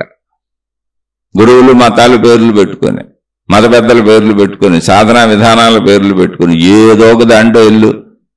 ఒక్కటే నిజం ఇక్కడ ఏంటి అంటే నీ గురించి నీకు తెలుస్తుంది. ప్రపంచంలో ఇంకా దేని గురించైనా నువ్వు ఊహించుకుంటావు తప్ప నీకు అనుభవంగా తెలియదు. నీ ఇంట్లో ఉన్న నీ భార్య గురించో, నీ భర్త గురించో, నీ తండ్రి గురించో, నీ తల్లి గురించో, నీ పిల్లల గురించో ఏదైనా ఊహాత్మకంగా నువ్వు ఊహించుకోవటమే తప్ప వాళ్ళ అంతరంగము కానీ వాళ్ళ స్వీయ అనుభవాలు, శరీర అనుభవాలు, మనో అనుభవాలు ఏది నీకు తెలియదు. నీకు తెలుస్తావు, నీకు సంబంధించిన సమస్తము నీకు తెలుస్తాయి. ఆ ఏర్పాటు సృష్టిలో ఉంది. దాని మీద బేస్ అయి నడిచేది ఆత్మజ్ఞాన చదువు, ఆధ్యాత్మిక చదువు. నీకు తెలుస్తావు. కాబట్టి నేను మనిషిని అనేటువంటి నుంచి మొదలయ్యి నువ్వు దేంతో అయినా సాగు, ఏ మతంతో అయినా సాగు, ఏ గురువుతో అయినా సాగు, నేను అనంత శక్తిని అనేటువంటి వెరుకు నువ్వు తెలుసుకోగలిగితే నీ ఆట అయిపోయింది, స్టోరీ క్లోజ్. ఎందుకని నీ సంపూర్ణత అది. నువ్వు చనిపోతావు, ఇదంతా జీవితం, శరీరం నిజంగా దాంతో జీవించుకుంటూ వెళ్ళిపో. దాన్నేమి మార్పులు చేర్పులు లేవు, అందులో ధర్మంగా మంచిగా జీవించడం. అందుకే దాని పేరే సనాతన ధర్మము. అంటే ఏంటి? ధర్మంగా జీవించాలి అని అంతే. ఆ ధర్మంగా ఎలా జీవించాలో చెప్పుద్ది అంతే, ఇంకా అంతకు మించి ఏం లేదు. అలా జీవించంతే. లేదు నీ మతంలో ఏం చెబితే దాన్ని పెట్టుకెళ్ళి. మతాలన్నీ తర్వాత వచ్చినాయి. మతాలన్నింటికి పుట్టుకుంది, కాలం ఉంది, ఎవరు ఆ మత పుట్టుకకు ఆధారం ఉంది, అన్నీ ఉన్నాయి కాలంలో. ఒక్క సనాతన ధర్మానికి అది ఉండదు. సనాతన ధర్మం అనేది ఒకరికి సంబంధించింది కాదు, మనుషులందరికీ సంబంధించింది. మతాలు ఏర్పడక ముందు ఉంది. మతాలు ఏర్పడినాక మతాలు ఏర్పరచుకున్న వాళ్ళు మేము ఈ మతాల్లో పోతాం, మాకు ఆ సనాతన ధర్మం వద్దులే అన్నారు. కొంతమంది అయితే మీరు అందులో పోండి, మేము సనాతన ధర్మంలోనే పోతామన్నారు. కానీ ఇందులో ఎవరు ఎడిపోయినా ఏముంది అందులో పెద్ద విశేషం? అందరం మనుషులమే. అందరం మనుషులు అన్న ఎరుకు మనకు కూడా తెలుసు కదా. కాబట్టి మనిషి యొక్క సంపూర్ణత ఏంటో తెలుసుకుంటే అయిపోద్ది. నువ్వు నీకే తెలుస్తావు. నీకు ప్రపంచంలో ఇంకేం తెలిసినది ఊహే. అది సత్యమో కాదో నీకు అసలు నిర్ధారణ లేదు, ఉండే అవకాశం లేదు. ఎందుకని స్వీయ అనుభవం కాదు. నేను నీ గురించి అలా ఊహించాను, నిజమేనా అని భార్యని అడిగాను అనుకోండి, నిజమే అందనుకోండి, చూసావా నేను నిజమే ఊహించానంటే ఊహించావు కానీ నీకు అనుభవం లేదుగా. ఎప్పటికది ఊహే. నీ భార్య అనుభవం నీ అనుభవం కాదు. నీ భార్య అంతరంగం నీకు తెలియటం కుదరదు, నీ భర్త అంతరంగం తెలియదు. ఏ మనిషి అంతరంగమైనా, ఏ మనిషి అనుభవం అయినా వాళ్ళకే సత్యం తప్ప నీకు కాదు. కాబట్టి నీ సత్యాన్ని నువ్వు ఆవిష్కరించుకోమని చెబుతుంది ఆత్మజ్ఞానం. అంతే, నీ సత్యాన్ని నువ్వు ఆవిష్కరించుకో. ఇదే ఆత్మజ్ఞానం. ఇంతే చెప్పేది ఆత్మజ్ఞానం. కాబట్టి ఈ దేవుళ్ళు ఎక్కడ, దేవతలు ఎక్కడ అని చెప్పాను. మొత్తం సృష్టి శక్తులన్నింటినీ దేవుళ్ళు దేవతల ఆకృతులు ఇచ్చుకుంటూ వెళ్ళిపోయాడు మనిషి. ఎందుకని? నాకు అతీతంగా ఉండి ఏవో జరుగుతున్నాయని. ఇప్పుడు చెట్ల నుంచి ఎన్నో ఫలాలు, పంటలు వస్తున్నాయి, పండించుకుంటున్నాడు, తింటున్నాడు. కానీ చెట్లను కూడా పూజించాడు, జంతువులను పూజించాడు, రాళ్ళు, రప్పలు, కొండలు, గుట్టలు అన్నింటినీ ఆకృతి తయారు చేసుకుని పూజలు మొదలు పెట్టాడు. ఎందుకని? ఇవన్నీ విశ్వంలో తనకు సహాయపడుతున్నాయి. ఇవి ఎందుకున్నాయో తెలీదు. ఇవి తనకంటే గొప్ప శక్తుల, తక్కువ శక్తులు ఏంటో కూడా తెలియదు అసలు, కానీ తనకు ఉపయోగపడుతున్నాయి. అలా ఉపయోగపడే అన్ని శక్తులకి దేవుళ్ళు, దేవతలు సింపుల్ అంతే అని పేర్లు పెట్టాడు. యుగము అంటే కాలము అంతే. యుగములు అన్నది ఏమీ లేదు, కాలమే. రోజులు అన్నాం, నెలలు అన్నాం, సంవత్సరాలు అన్నాం. ఇవి ఎలా నడిచినాయి అవి కూడా అంతే. ఇవి ఎక్కడైనా కట్ అయిపోయినాయా? ఎక్కడ కట్ అవ్వవుగా. రోజులు వ్యావహారిక సత్యం, నెలలు వ్యావహారిక సత్యం, సంవత్సరాలు వ్యావహారిక సత్యం. సంవత్సరం మారిపోతుంటే హ్యాపీ న్యూ ఇయర్ అని చేసుకుంటారు, మళ్ళీ బర్త్డేలు అంటారు. అసలు ఎక్కడన్నా ఉంది అది? వ్యావహారిక సత్యము. అలాని వ్యావహారిక సత్యం జీవించు, ఎవరొద్దన్నారు? సేమ్ యుగములు కూడా అంతే. మళ్ళీ ఏ యుగాల్లో ఏ దేవతలు ఉన్నారు, ఎక్కడెవరు ఉన్నారు, ఏం చేశారు కాదు. మొత్తం సృష్టి శక్తులను దైవీ శక్తులుగా దేవుళ్ళు దేవతలుగా ఆరాధించాడు. భూమి మీద స్త్రీలు పురుషులు ఉన్నారు కాబట్టి దేవుళ్ళు అంటే మగ దేవుళ్ళని పెట్టుకున్నాడు, దేవతలు అంటే ఆడదేవతలను పెట్టాడు. మళ్ళీ జంతువులు కూడా ఉన్నాయి కాబట్టి వాళ్ళకు వాహనాలుగా పెట్టాడు. అనేక రకాల సాహిత్యాన్ని సృష్టించుకున్నాడు. నువ్వు నమ్మితే నమ్ము, లేకపోతే లేదు, నీ ఇష్టం. ఏముంది అందులో? ఎవరు ఏ మతం నమ్మితే నమ్మండి, లేకపోతే లేదు, ఇదంతా ఊహే. నువ్వు నమ్మేదంతా ఊహే, నీ అనుభవం. నువ్వు నమ్మేది సత్యం కాదు, అందుకే నమ్మంటారా? సత్యం కాదు కాబట్టి నమ్మాల్సి వచ్చింది. సత్యం అయితే నమ్మటం ఎందుకు? ఇప్పుడు నువ్వు ఉన్నావని నువ్వు నమ్మాలా? నీ కాళ్ళు చేతులు ఉన్నాయని నువ్వు నమ్మాలా? నీ కళ్ళు ఉన్నాయని నువ్వు నమ్మాలా? నీకు చేతులు ఉన్నాయని నమ్మాలా? ఉన్నాయిగా, నమ్మటం ఎందుకు? అలాగే నీ అనుభవం నీకు తెలుస్తూ ఉంటుంది కాబట్టి నువ్వు నమ్మక్కర్లేదాన్ని. ఇతరుల అనుభవాలను ఊహించి నమ్ముతూ ఉంటావు. మనం ఎప్పుడు ఊహాత్మకంగా ఉంటాం. చూడండి, వీళ్ళు అటుపోయారు, వాళ్ళు ఇటుపోయారు, వీళ్ళు వెళ్ళి ఇంటికి వెళ్ళారు, వాళ్ళ ఇంటికి వెళ్ళారు, వాళ్ళు ఏం చేస్తున్నారు, వీళ్ళు ఏం చేస్తున్నారు. గాసిప్స్ అన్ని ఊహలే, న్యూస్ అన్ని ఊహలే. అవి ఇంట్రెస్ట్ మనిషికి. కానీ ఆధ్యాత్మిక చదువు, ఆత్మజ్ఞాన చదువు దాని మీద బేస్ అయి ఉండదు. అసలు రెండవ దాని మీదకి వెళ్ళదు, అది నీ మీద బేస్ అయి ఉంటుంది. అందుకే ఆధ్యాత్మిక చదువు వ్యక్తిగత చదువు, ఆత్మజ్ఞాన చదువు వ్యక్తిగత చదువు, నీ మీదే బేస్ అయి ఉంటుంది. కాబట్టి ఆ బేస్ అయ్యి ఉన్నది ఏంటి? నువ్వు నీకు తెలుసు ఇది నిజం. మొత్తంగా నువ్వు జాగ్రత్తగా పరిశీలించుకుంటూ మొత్తంగా నిన్ను నువ్వు చూసుకుంటూ వెళ్తే నీ మొత్తం నువ్వు నీకు తెలుస్తావు. అది నీ సంపూర్ణతను తెలుసుకో. అదే అనంత ఆత్మక శక్తి, ఆత్మజ్ఞానము. నువ్వు శక్తి స్వరూపుడివి. శరీరం నిజమే, మనసు నిజమే, బుద్ధి నిజమే, అహంకారం నిజమే. ఇవేమి అబద్ధాలు కాదు, నిజమే. కానీ అవి శరీరం ఉన్నంత వరకు ఉండి శరీరం పడిపోతే అవి కూడా పడిపోతాయి. కానీ శక్తిగా నువ్వు ఎప్పటికే పడిపోవు. ఎందుకంటే ఇవన్నీ నిలబడటానికి ఆధారమైన స్పేసు, బేసు నువ్వు. ఈ శరీరం, ఈ మనసు, ఈ బుద్ధి, ఈ అహంకారం ఇవన్నీ నిలబడటానికి ఒక స్పేసు, ఒక బేసు కావాలిగా, అది నువ్వు. దాని మీద అవన్నీ నిలబడినాయి కనుక అవన్నీ నేననిపించింది నీకు. ఓకే, నేననిపించింది అంతా జీవించి, అదేం అబద్ధం కాదు. కానీ అది రాలిపోద్ది, శరీరం పడిపోద్ది. శరీరం పడిపోతే ఇవన్నీ పడిపోతాయి, కానీ బేస్ పడిపోద్ది, స్పేస్ పడిపోద్ది. స్పేస్గా బేస్గా ఎప్పుడు నువ్వు ఉంటావు. అదే నువ్వు. దాన్ని తెలుసుకోవాలి ఆత్మజ్ఞానం, ఆధ్యాత్మికత అంటే. అంతకు మించి ఇందులో విశేషతలు కూడా లేవు. దీనికేం తగిలించకండి, జోడించకండి, దీన్నే విశేషంగా గొప్ప చేయకండి. మనుషులకు అందకుండా పోద్ది. మనుషులు భూమి మీద ఉన్నారు, మీరు దాన్ని ఎత్తుకెళ్ళి ఆకాశంలో పెట్టారనుకో, అది ఎప్పటికీ మనుషులకు అందదు. అలా చూస్తూ ఉంటారు. ఇంకా అక్కడి నుంచి కాల్పనిక సాహిత్యాలు పుట్టుకుంటూ వస్తాయి. కాదు, అది ఎప్పుడు మనిషిలో ఉంది, మనిషితో ఉంది. మనిషి నుంచి విడిపోయకూడలేదు ఆత్మజ్ఞానం, ఆధ్యాత్మిక చదువు. మనిషే ఆత్మజ్ఞానం, మనిషే ఆధ్యాత్మిక చదువు. అది మనిషికి సంబంధించిన సంపూర్ణత. ఇక ప్రశ్న ప్రకారం సోదరుడు అడిగింది, దేవుళ్ళు దేవతలు ఏ యోగాల్లో ఉన్నారు, అసలు ఈ యోగాలు ఏంటంటే వివరణ ఇచ్చాను. ఇది మనుషులు ఏర్పాటు చేసుకున్నటువంటి వ్యవస్థది. అన్ని శక్తుల్ని పూజించారు, తనకు ఉపయోగపడే అన్నిటినీ పూజించారు. అనంత సృష్టిలో తనకు అర్థం కాని అన్ని విషయాలను, తనకు అవసరమవుతున్న అన్ని విషయాలను, తను వాడుకుంటున్న అన్ని విషయాలకి దైవీ శక్తులుగా, దేవతలుగా, దేవుళ్ళుగా రూపాలు ఇచ్చి భావన చేసుకుని కృతజ్ఞత తెలుపుకున్నాడు. అది కృతజ్ఞత చెప్పుకున్నాడు, నేను మీ ద్వారా బతుకుతున్నాను అని. వాళ్ళంతా దేవుళ్ళు దేవతలు. అక్కడి నుంచి ఇంకా చాలా మంది కాల్పనికత, దాని కాల్పనికతతో వెళ్ళిపోతారు. ఇంకా సాహిత్యం మొదలైపోద్ది. అలా మొదలైంది, బోల్డ్ వచ్చింది. యుగములు కాల గణన అంతే. ఎక్కడ యుగములు విడిపోవటం ఉండవు. దానికి నాకు అనిపించిన వివరణ కూడా చెప్పాను. ఇంకా దీనికి బోల్డ్ వివరణలు చెప్పచ్చు. మళ్ళీ ఆ వివరణలు కూడా కాల్పనికత, అంటే నా ఊహ అవుద్ది. అది నేను చెప్పేది నా ఊహలేక మళ్ళీ ఇలా ఎవరికాళ్ళు వాళ్ళు ఊహలు చెబుతారు. ఊహలు ఎందుకు? వాస్తవం ఆత్మజ్ఞానం. సింపుల్గా మనం తెలుసుకుంటూ, మనలో చెడు బాగొట్టుకుంటూ, మనలో గుణమార్పు చేసుకుంటూ, మనం మంచోళ్ళం అయిపోతూ, శరీరపరంగా మంచోళ్ళుగా, బుద్ధిపరంగా మంచోళ్ళుగా, మనసుపరంగా మంచోళ్ళుగా, అహంకారపరంగా మంచోళ్ళుగా మంచి జీవితం జీవిస్తూ, మన మొత్తం శరీరానికి, మనసుకి, బుద్ధికి, అహంకారానికి అన్నింటికి బేస్ అయిన స్పేస్ ఏది ఉందో, ఆ ఉనికి ఏది ఉందో, అదే నా బేసు, నా స్పేసు.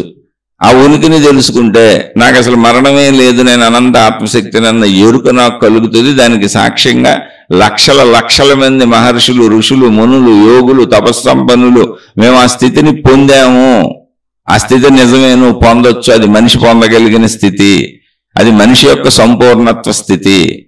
ఆ స్థితిలో మనిషికి మరణం అనేది ఉండదు, శరీరమే మరణమిస్తుంది. కాబట్టి మీరు ఆ స్థితిని అందరూ తెలుసుకోండి అని ఆధ్యాత్మిక చదువుని, ఆత్మజ్ఞాన చదువుని పరంపరగా ముందుకు అందించుకుంటూ వచ్చారు. దాన్ని పట్టుకొని మనం ముందుకు వెళ్తున్నాం అంతే. ఇందులో అద్భుతాలు లేవు, మహిమలు లేవు, మాయలు లేవు, మిగిలిన గొడవలు గోడలు ఏమీ లేవు. అన్నింటినీ గౌరవిస్తూ అన్నింటిలో నాకు ఉపయోగపడేదని తీసుకుంటాను. దేంట్లో అయినా నాకు ఉపయోగపడదని వదిలేస్తాను. దాన్ని విమర్శించను, తిట్టను. ఎందుకని? మంచేగా దీనికి దారి, ఆత్మజ్ఞానానికి దారి మంచి. దేనిని విమర్శించను, దేన్ని తిట్టను. అలా అని మోసం చేసేవాళ్ళు చాలా మంది ఉన్నారు కాబట్టి మోసపోకుండా వెళ్ళటానికి మోసం ఉందని గుర్తుపెట్టుకొని వెళ్తాను, మోసం ఉందని చెప్పుకుంటూ వెళ్తాను. ఎందుకని? గుర్తుండాలి కదా నాకు, మోసపోకూడదు నేనని. జస్ట్ అంతే, అంతవరకు. ఇది నా స్వీయ వ్యక్తిగత చదువు, ఆత్మజ్ఞాన చదువు. ఇక ఆయన ప్రశ్నలు ఏమన్నారంటే, మీరు ఎన్నో పుస్తకాలు చదివానన్నారు కదా, చెప్పండి నాకైతే యుగాల గురించి, దేవుళ్ళు దేవతల గురించి, ఏ యుగాన్ని ఎవరు ఎప్పుడు పరిపాలించారు, ఇలా ఇవన్నీ రాశారు. అసలు ఏ యుగాల్లో ఎవరున్నారు. నేను చదివిన పుస్తకాలు అతి సామాన్యమైన పుస్తకాలు. ఎన్ని పుస్తకాలు చదువుతానండి నా జీవితంలో? నేను మొత్తం ఉన్నాయని అసలు నేను చదవగలను, నా వల్ల అవుద్దా? దీనికి కూడా మహాత్ములు కథ చెప్పారు, అది కూడా తెలుసుకోండి. ఒక ఆయన ఇలా నాబోడు ఎవరో పుస్తకాలు చదువుకుంటూ మొత్తం ప్రపంచ విశ్వజ్ఞానం అంతా, అంటే మొత్తం సృష్టిలో ఉన్న గ్రహగోళ నక్షత్రములు విశ్వజ్ఞానం అంతా తెలుసుకోవాలని ప్రయత్నించుకుంటూ తనకు అందిందంతా తెలుసుకుంటూ వెళ్తున్నాడు. ఇంకా ఆయనకు వృద్ధాప్యం వచ్చేసింది. ఈ చిన్నప్పటి నుంచి ఇదే పనిలో ఉన్నాడు. మొత్తం విశ్వజ్ఞానం. ఇప్పుడు 84 లక్షల రకాల జంతువులు ఉంటే ఒక్కొక్క జంతువుకు సంబంధించిన జ్ఞానం ఏంటి, అసలు ఇది సృష్టి ఏంటి, అలా మొత్తం అన్ని సృష్టిలో ఉన్న అన్ని. ఈ లోపల ఆయనకు వృద్ధాప్యం వచ్చేసింది, చనిపోతాడు. ఇంకా అరే వృద్ధాప్యం వచ్చింది, చనిపోతాను, నాకు ఇప్పుడు మరి నేను విశ్వజ్ఞానం ఎలా తెలుసుకుంటాను, తెలుసుకోలేని, మొత్తం సృష్టిలో ఉన్న జ్ఞానం అంతా నాకు తెలియాలని ఆయన తపస్సు చేశాడు దేవుడి గురించి. సృష్టి చేసేది దేవుడు, బ్రహ్మ అన్నారు కాబట్టి బ్రహ్మగారి గురించి తపస్సు చేశాడు. తపస్సు చేస్తే బ్రహ్మగారు ప్రత్యక్షమయ్యాడు. 10 ఏళ్లకో 20 ఏళ్లకో ప్రత్యక్షం అవగానే ఆయన అన్నాడు, అయ్యా నేను ఇలా విశ్వజ్ఞానాన్ని, సృష్టి జ్ఞానాన్ని తెలుసుకునే ప్రయత్నంలో ఉన్నాను, కానీ నాకు ఈ లోపల వృద్ధాప్యం వచ్చేసింది, నేను కొద్దిగా కూడా తెలుసుకోలేదు, నాకు ఇప్పుడు ఆయువు కావాలి. అంటే బ్రహ్మగారు ఎంత ఆయువు కావాలో కోరుకో అన్నారు. అంటే ఈ విశ్వజ్ఞానము, సృష్టి జ్ఞానము, ఇక్కడున్న ప్రతిదీ ఎన్నున్నాయో విశ్వంలో అంతా నాకు అర్థమయ్యే అంత జ్ఞానం కావాలి. మొత్తం శక్తి సృష్టి కావటం ఏంటంటే సృష్టిలో ఎన్నున్నాయి, అసలు వీటన్నింటి గురించిన జ్ఞానం నాకు కావాలి. ఏవేవి ఎంత కలిసినాయి, ఏమైనాయి, మొత్తం జ్ఞానం. అంటే బ్రహ్మగారు అన్నారు, నాయన అలా కాదు, నీకు ఎంత ఆయుష్ కావాలని అడుగు. 1,00,000 సంవత్సరాలు, 1,00,00,000 సంవత్సరాలు, 100 కోట్ల సంవత్సరాలు, ఇలా అడుగు, నీకు నేను చెబుతాను. కానీ సృష్టి జ్ఞానం మొత్తం తెలుసుకునేంత జ్ఞానంగా ఆయువు కావాలి అంటే అది నాకే తెలియదు. ఎందుకంటే అసలు నన్ను ఎవరు సృష్టించారో నాకే తెలియలే ఇంతవరకు. నా సంకల్పాలకు నేను సృష్టి చేస్తున్నాను అంతే. నేను ఎక్కడి నుంచి వచ్చాను, నన్ను ఎవరు సృష్టించారు, నా మూలం ఏంటో నాకు తెలియలే. ఎందుకని బ్రహ్మగారి మూలం ఎవరో విష్ణుమూర్తి. ఆయన నాభికమలంలోంచి వచ్చినటువంటి ఒక తూడు, తామర తూడులోంచి ఒక పుష్పం మీద కూర్చొని ఉంటాడు బ్రహ్మగారు. అంటే ఆయనకి విష్ణువు తెలియలే, అసలు ఇంక విష్ణులోకం తెలియలే ఆయనకి. నేనే నాకు తెలియలేదు, నేను నీకెక్కడ చెప్పనన్నాడు ఆయన. సరే అండి, మరి నాకు అర్థం అవటం లేదు, మరి అలా నేను ఎంత అడగాలన్నాడు. అయితే ఒక పని చేస్తాడు రా, నాకు తెలిసినంత వరకు నీకు చూపిస్తారా అన్నాడు. అని ఒక చోటకు తీసుకెళ్ళాడు. గుట్టలు గుట్టలు గుట్టలుగా అక్కడ రాసులు పోసేసి ఉన్నాయి పుస్తకాలు. అంటే తాళపత్ర గ్రంథాలు ఆ రోజుల్లో అనుకోండి, ఇప్పుడు పుస్తకాలు అనుకోండి. ఏంటి గుట్టలు మామూలు కాదు, పెద్ద పెద్ద కొండలు, పెద్ద పెద్ద హిమాలయ కొండల్లాగా గుట్టలు పోసేసి ఉంది. అసలు అనంతమైన ప్రదేశం ఉంది, కొండలు గుట్టలు అనంతంగా ఉన్నాయి, అన్ని పుస్తకాలే. ఆయన చెప్పాడు, ఒక్కొక్క గుట్ట ఈ సృష్టిలో జరుగుతున్న ఒక్కొక్క దానికి, ఒక్కొక్క జీవరాశికి, ఈ సృష్టిలో ఒక్కొక్క మార్పుకి, అదిగో ఒక్కొక్క గుట్ట. ఇందులో ఇప్పుడు వీటన్నిటిని దృష్టిలో పెట్టుకొని నీకు ఎంత ఆయువు కావాలో అడిగిస్తాను, అలా ఇవ్వగలను నేను. కానీ ఈ మొత్తం అంతటికి ఎంత ఆయువు కావాలో అసలు నాకే తెలియదు అన్నాడు ఆయన. నాకేదో సృష్టి చేయడానికి అవసరమైన జ్ఞానం నా బుర్రలో మెరుస్తుంది. ఆ బుర్రలో మెరిసే జ్ఞానంతో నేను ఈ సృష్టి చేస్తున్నా. అది కూడా ఇదిగో మీ మానవ సృష్టి, ఇదిగో ఈ సృష్టి అంతే. ఈ బ్రహ్మను నేను అంతే. మిగిలింది నాకు తెలియదు. నాకు తెలియని యూనివర్స్ బోర్డు ఉంది. అసలు నేను ఎక్కడి నుంచి వచ్చాను ఇంతకు నాకు తెలియదు. గోలది. కాకపోతే నేను వచ్చాను ఉన్నాను కాబట్టి నాకు అనిపించినవి నేను చేస్తున్నాను. నాకు అనిపించి నేను చేసే సృష్టి మీకు కనిపించేది, మీరు నాకు కనపడుతున్నారు, నేను మీకు కనపడుతున్నాను. అది ఆ కనపడుతున్నదంతా మొత్తం విశ్వవిజ్ఞానం. అది నీకు ఎంతకాలం కావాలో అడుగు, ఇస్తాను. అందులో అసలు నువ్వు ఎంత చదువుకుంటావు అన్నాడు. నాయన అందులో నేను ఆవగింజ అంత కూడా చదవలేదు. ఒక పర్వతంలో అసలు ఎన్ని పర్వతాలు ఏంటి, ఇదేంటి, నా వల్ల కాదు. కాదు ఎంతకాలం అడగాలో నాకేం తెలుసు, మీకే తెలియపోతే అన్నాడు. ఇటువంటి కథలను కూడా మహాత్ములు మనకు ఎందుకు అందించారో తెలుసా? ఎర్రితలలేసి పిచ్చెక్కించుకోబాకండి. అనంత సృష్టి గురించి తెలుసుకోవడం అసంభవం. మనిషిగా నువ్వు తెలుసుకోలేవు. నువ్వు ఒక ధూళి కణాన్ని, ఇసుక రేణువు అంతే ఏంటి విశ్వంలో. నువ్వు ఆ శక్తి భావనలో లీనమైపోవచ్చు. అనేకత్వపు జ్ఞానాన్ని తెలుసుకోలేవు, శక్తి భావనలో లీనమైపోవచ్చు. కాబట్టి లీనమైపో అని ఇటువంటి కథలను కూడా అందించారు. కాబట్టి అవన్నీ తెలుసుకొని నేను చదివింది అంత ఆవగింజంత కూడా నేను అసలు ఎక్కడ చదవలే. ఏదో 4 పుస్తకాలు చదువుకొని చెబుతూ ఉంటాను నేను అవి చదివాను చిన్నప్పటి నుంచి అని. అసలు భూగోళం మీద ఎన్ని పుస్తకాలు రచించబడినాయి, ఎన్ని రచించబడుతున్నాయి ఇప్పటికే మానవ జాతిలో అన్ని దేశాల్లో. ఒక రోజుకే లక్షల కోట్ల గ్రంథాలు ప్రింట్ అయి బయటకు వస్తూ ఉంటాయి. ఎవరి అభిప్రాయాలు, ఎవరి ఆలోచనలు, ఎవరి భావాలు. ఇది ఒక అనంతం, అలా సాగుతూనే ఉంటది. జ్ఞానం అనంతం, సత్యం జ్ఞానం అనంతం బ్రహ్మ అన్నారు. అది ఎప్పటికే దాన్ని జ్ఞానపరంగా, విషయపరంగా, పదార్థపరంగా ఇదేంటని తెలుసుకోవటం కుదరదు. అది మన గురించే కుదరదు. మన శరీరమే మనకు తెలియదు, దాని అందరూ సాగిపోతుంది. మనం తినదు, దాని అందరూ అది అరిగిపోతుంది, దాని అందరూ అది శక్తిగా మారిపోతుంది. అదే మనకు తెలియదు. అసలు మన శరీరమే మనకు తెలియదు. మనకు అసలు ఆలోచనలు ఎందుకు పుడుతున్నాయో తెలియదు, ఎందుకు ఆగవో తెలియదు. మన గూర్చే మనకేమీ తెలియదు. ఇంక సృష్టి గూర్చేం తెలుసుకుంటాం. మన గూర్చి మనం కొంత ప్రయత్నించుకొని నేను అనంత ఆత్మశక్తిని అన్న ఎరుకను ఒక్కటి పొందొచ్చు మనం, అంతే తప్ప మళ్ళీ శరీర మార్పులు ఏం చేయలేము. శరీరము, మనసు, బుద్ధి, అహంకారం వీటిలో మార్పులు ఏమి చేయలేము. చెడు చేయకుండా ఉండగలం అంతే. వాటి పనితీరులు అలాగే ఉంటాయి. అది మన సొంత శరీరాన్ని కూడా ఏం మార్చలేం మనం. అసలు అది ఎలా అరుగుతుందో మనకు తెలియదు, ఏది రక్తం అవుతుందో మనకు తెలియదు. ఆ ప్రాసెస్సే మనకు అసలు అర్థం కాదు. ఎందుకది మాంసంగా మారుతుందో, ఎముకలుగా మారుతుందో, ఎందుకది వీర్య కణాలుగా మారుతుందో, ఎందుకు స్త్రీ పురుషులు కలిస్తే పిల్లలు పుడుతున్నారు, ఎవరికి తెలుసు? ఇవన్నీ అలా ఇవ్వబడినాయి, అలా పెట్టబడినాయి. దాంట్లో సాగుతున్నాం. కొంత జ్ఞానం కూడా ఇవ్వబడింది కాబట్టి ఆలోచిస్తున్నాం. దాన్ని అంతా నాకు తెలిసిన అజ్ఞానంగా మలుచుకోకూడదు. అసలు నా సొంత శరీరమే నాకు తెలియదు, నా సొంత శరీరం నడకే నాకు తెలియదు, నా సొంత శరీర ఏర్పాటే నాకు తెలియదు. ఈ శరీరము నేనన్న భావన కూడా ఇవ్వబడింది నాకు. అన్నీ ఇవ్వబడిన భావనలే. దాన్ని అర్థం చేసుకొని నా ఉనికిలోకి వెళ్ళి నేను కలిసిపోవచ్చు. అదే సర్వవ్యాపక ఆకాశ శక్తి. మిగిలిందంతా కూడా మనం సృష్టించుకునే గందరగోళం. ఆ గందరగోళం ఇష్టం ఉన్నవాళ్ళు అటు వెళ్ళొచ్చు, ఏముంది, కొన్నాళ్ళు అటు ఆడుకుంటారు, ఏముంటుంది అందులో. ఇదంతా ఆట ఇంతకే. మతాలైనా, మార్గాలైనా, మహిమలైనా, మాయలైనా, అద్భుతాలైనా, చెడైనా, ఎంత రాక్షసత్వమైనా, ఎంత చెడైనా చచ్చే వరకు ఆడుకునే ఆటే. చావు ఆగదు. అలా నువ్వు మంచి పనులు చేసినా చచ్చే వరకు ఆడుకునే ఆటే. చనిపోయే లోపల నేను శక్తిని తెలుసుకుంటే నాయన నీకు ఒక తృప్తి మిగులుద్ది, నీ సంపూర్ణత్వం నీకు తెలిసింది. చచ్చిపోయేది శరీరమే, నేను నిజంగా చావలేదు అనుకొని చస్తావు అంతే. శక్తిగా మిగిలిపోతావు, శరీరం చచ్చిపోద్ది. చావు భయం పోద్ది. శరీరం పరిమితమైంది, నశించిపోద్ది అనే ఎరుక ఉంటుంది. అది ఎలాగో చచ్చిపోద్ది, నువ్వేం ఉండవు అప్పుడు కూడా. అప్పుడు శరీరం చచ్చిపోయినాక మనసు, బుద్ధి, అహంకారాలు ఇంక ఉండవు. నేను ఉన్నానన్న ఎరుక కూడా నీకు ఉండదు, కానీ ఉనికిలో కలిసిపోతావు. మరణించేటప్పుడే నీకు తెలుస్తుంది నేను శక్తిగా మిగిలిపోతాను, ఉండిపోతాను ఇక్కడ. మరణం శరీరానికే, నేను అనంత ఆత్మశక్తిని. మళ్ళీ నా స్పేస్లో, నా బేస్లో నేను కలిసిపోతాను. అంటే ఆల్రెడీ కలిసిపోయే ఉన్నాను, శరీరం అనుకుంటున్నాను అంతే. అటువంటి ఒక అనుభవాన్ని పొందుతాను తప్ప అద్భుతాలు, మహిమలు, మాయలు ఉండవు. రకరకాలుగా బుర్రలు పాడు చేసుకోబాకండి. ఈ రకరకాలుగా మనకు చదవడానికి ఓల్డ్ మంది తయారై కూర్చొని ప్రచారాల పేరుతో తిరుగుతున్న వాళ్ళందరూ వాళ్లే. లేకపోతే అసలు ప్రచారంతో పనే ఉంది. నాలోకి నేను వెళ్ళి నన్ను నేను తెలుసుకుంటే ఈ ప్రచారాలు ఎందుకు అసలు?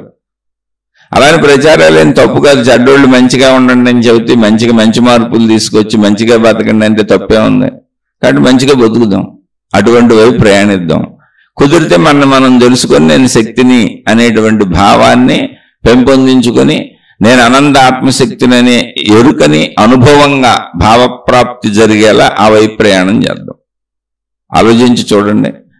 అర్థం కాకపోతే మళ్ళీ తప్పకుండా ప్రశ్న రూపంలో సందేహాన్ని అడగండి, మళ్ళీ వివరించుకునే ప్రయత్నం చేద్దాం. ఇది నచ్చిన వాళ్ళు, ఇది అర్థమై వింటున్న వాళ్ళు మాత్రమే ప్రశ్నలు అడగండి. ఇది అర్థం కాని వాళ్ళు, అసలు నచ్చలేదు అనుకున్న వాళ్ళు వినకండి, మీ మార్గంలో మీరు సాగిపోండి. మీ సలహా సంప్రదింపులు కూడా మాకు అక్కర్లేదు, కామెంట్లు పెట్టకండి. ఎందుకంటే ఊరిని సమయం వృధా మీకు మాకు. ఇది అహంకారంతో చెప్పేది కాదు. ఇందులో ఏ మహిమ లేదు, ఏ మాయ లేదు, ఏ అద్భుతం లేదు. నన్ను నేను తెలుసుకోవటం, జస్ట్ నన్ను నేను చదువుకోవటం, నన్ను నేను చూసుకోవటం. ఇంకెందుకు ఇందులో గొడవ గోల ఏముంది? ఇది తప్పు రైట్ అని వాదోపవాదాలు కూడా ఏమున్నాయి? ఇవన్నీ వాదోపవాదాలు వచ్చినాయంటే నువ్వు ఏదో గ్రంథం పట్టుకుంటూ, ఏదో పుస్తకం పట్టుకుంటూ, ఏదో మతం పట్టుకుంటూ, ఎవరో గురువుని పట్టుకుంటూ దాని గురించి ఇప్పుడు మళ్ళీ చెబుతా ఉంటావు. చెప్పు, నువ్వు నీ తినేవాళ్ళకి చెప్పుకోపో, ఎవరి దారిని వెళ్ళిపోండి, చక్కగా వెళ్ళండి. ఇది అర్థమవుతున్న వాళ్ళు మాత్రం మిమ్మల్ని మీరు మంచిగా మార్చుకొని సన్మార్గంలో నడుస్తూ మంచిగా జీవించాలి అని అనుకుంటూ ఇది అర్థమవుతూ గుణమార్పు చేసుకుంటున్న వాళ్ళు తప్పకుండా అడగండి. మనం వీటిని రోజు విశ్లేషించుకుంటూ మంచి మార్గంలో నడవడానికి ప్రయత్నం చేసుకుంటూ వెళ్ళిపోదాం, మనలో చెడు పోగొట్టుకోవడానికి. శుభమస్తు. మీకు మీ కుటుంబ సభ్యులకు మేలు చేకూరుగాక. మరలా మరొక కొత్త శీర్షికతో కలుసుకుందాం.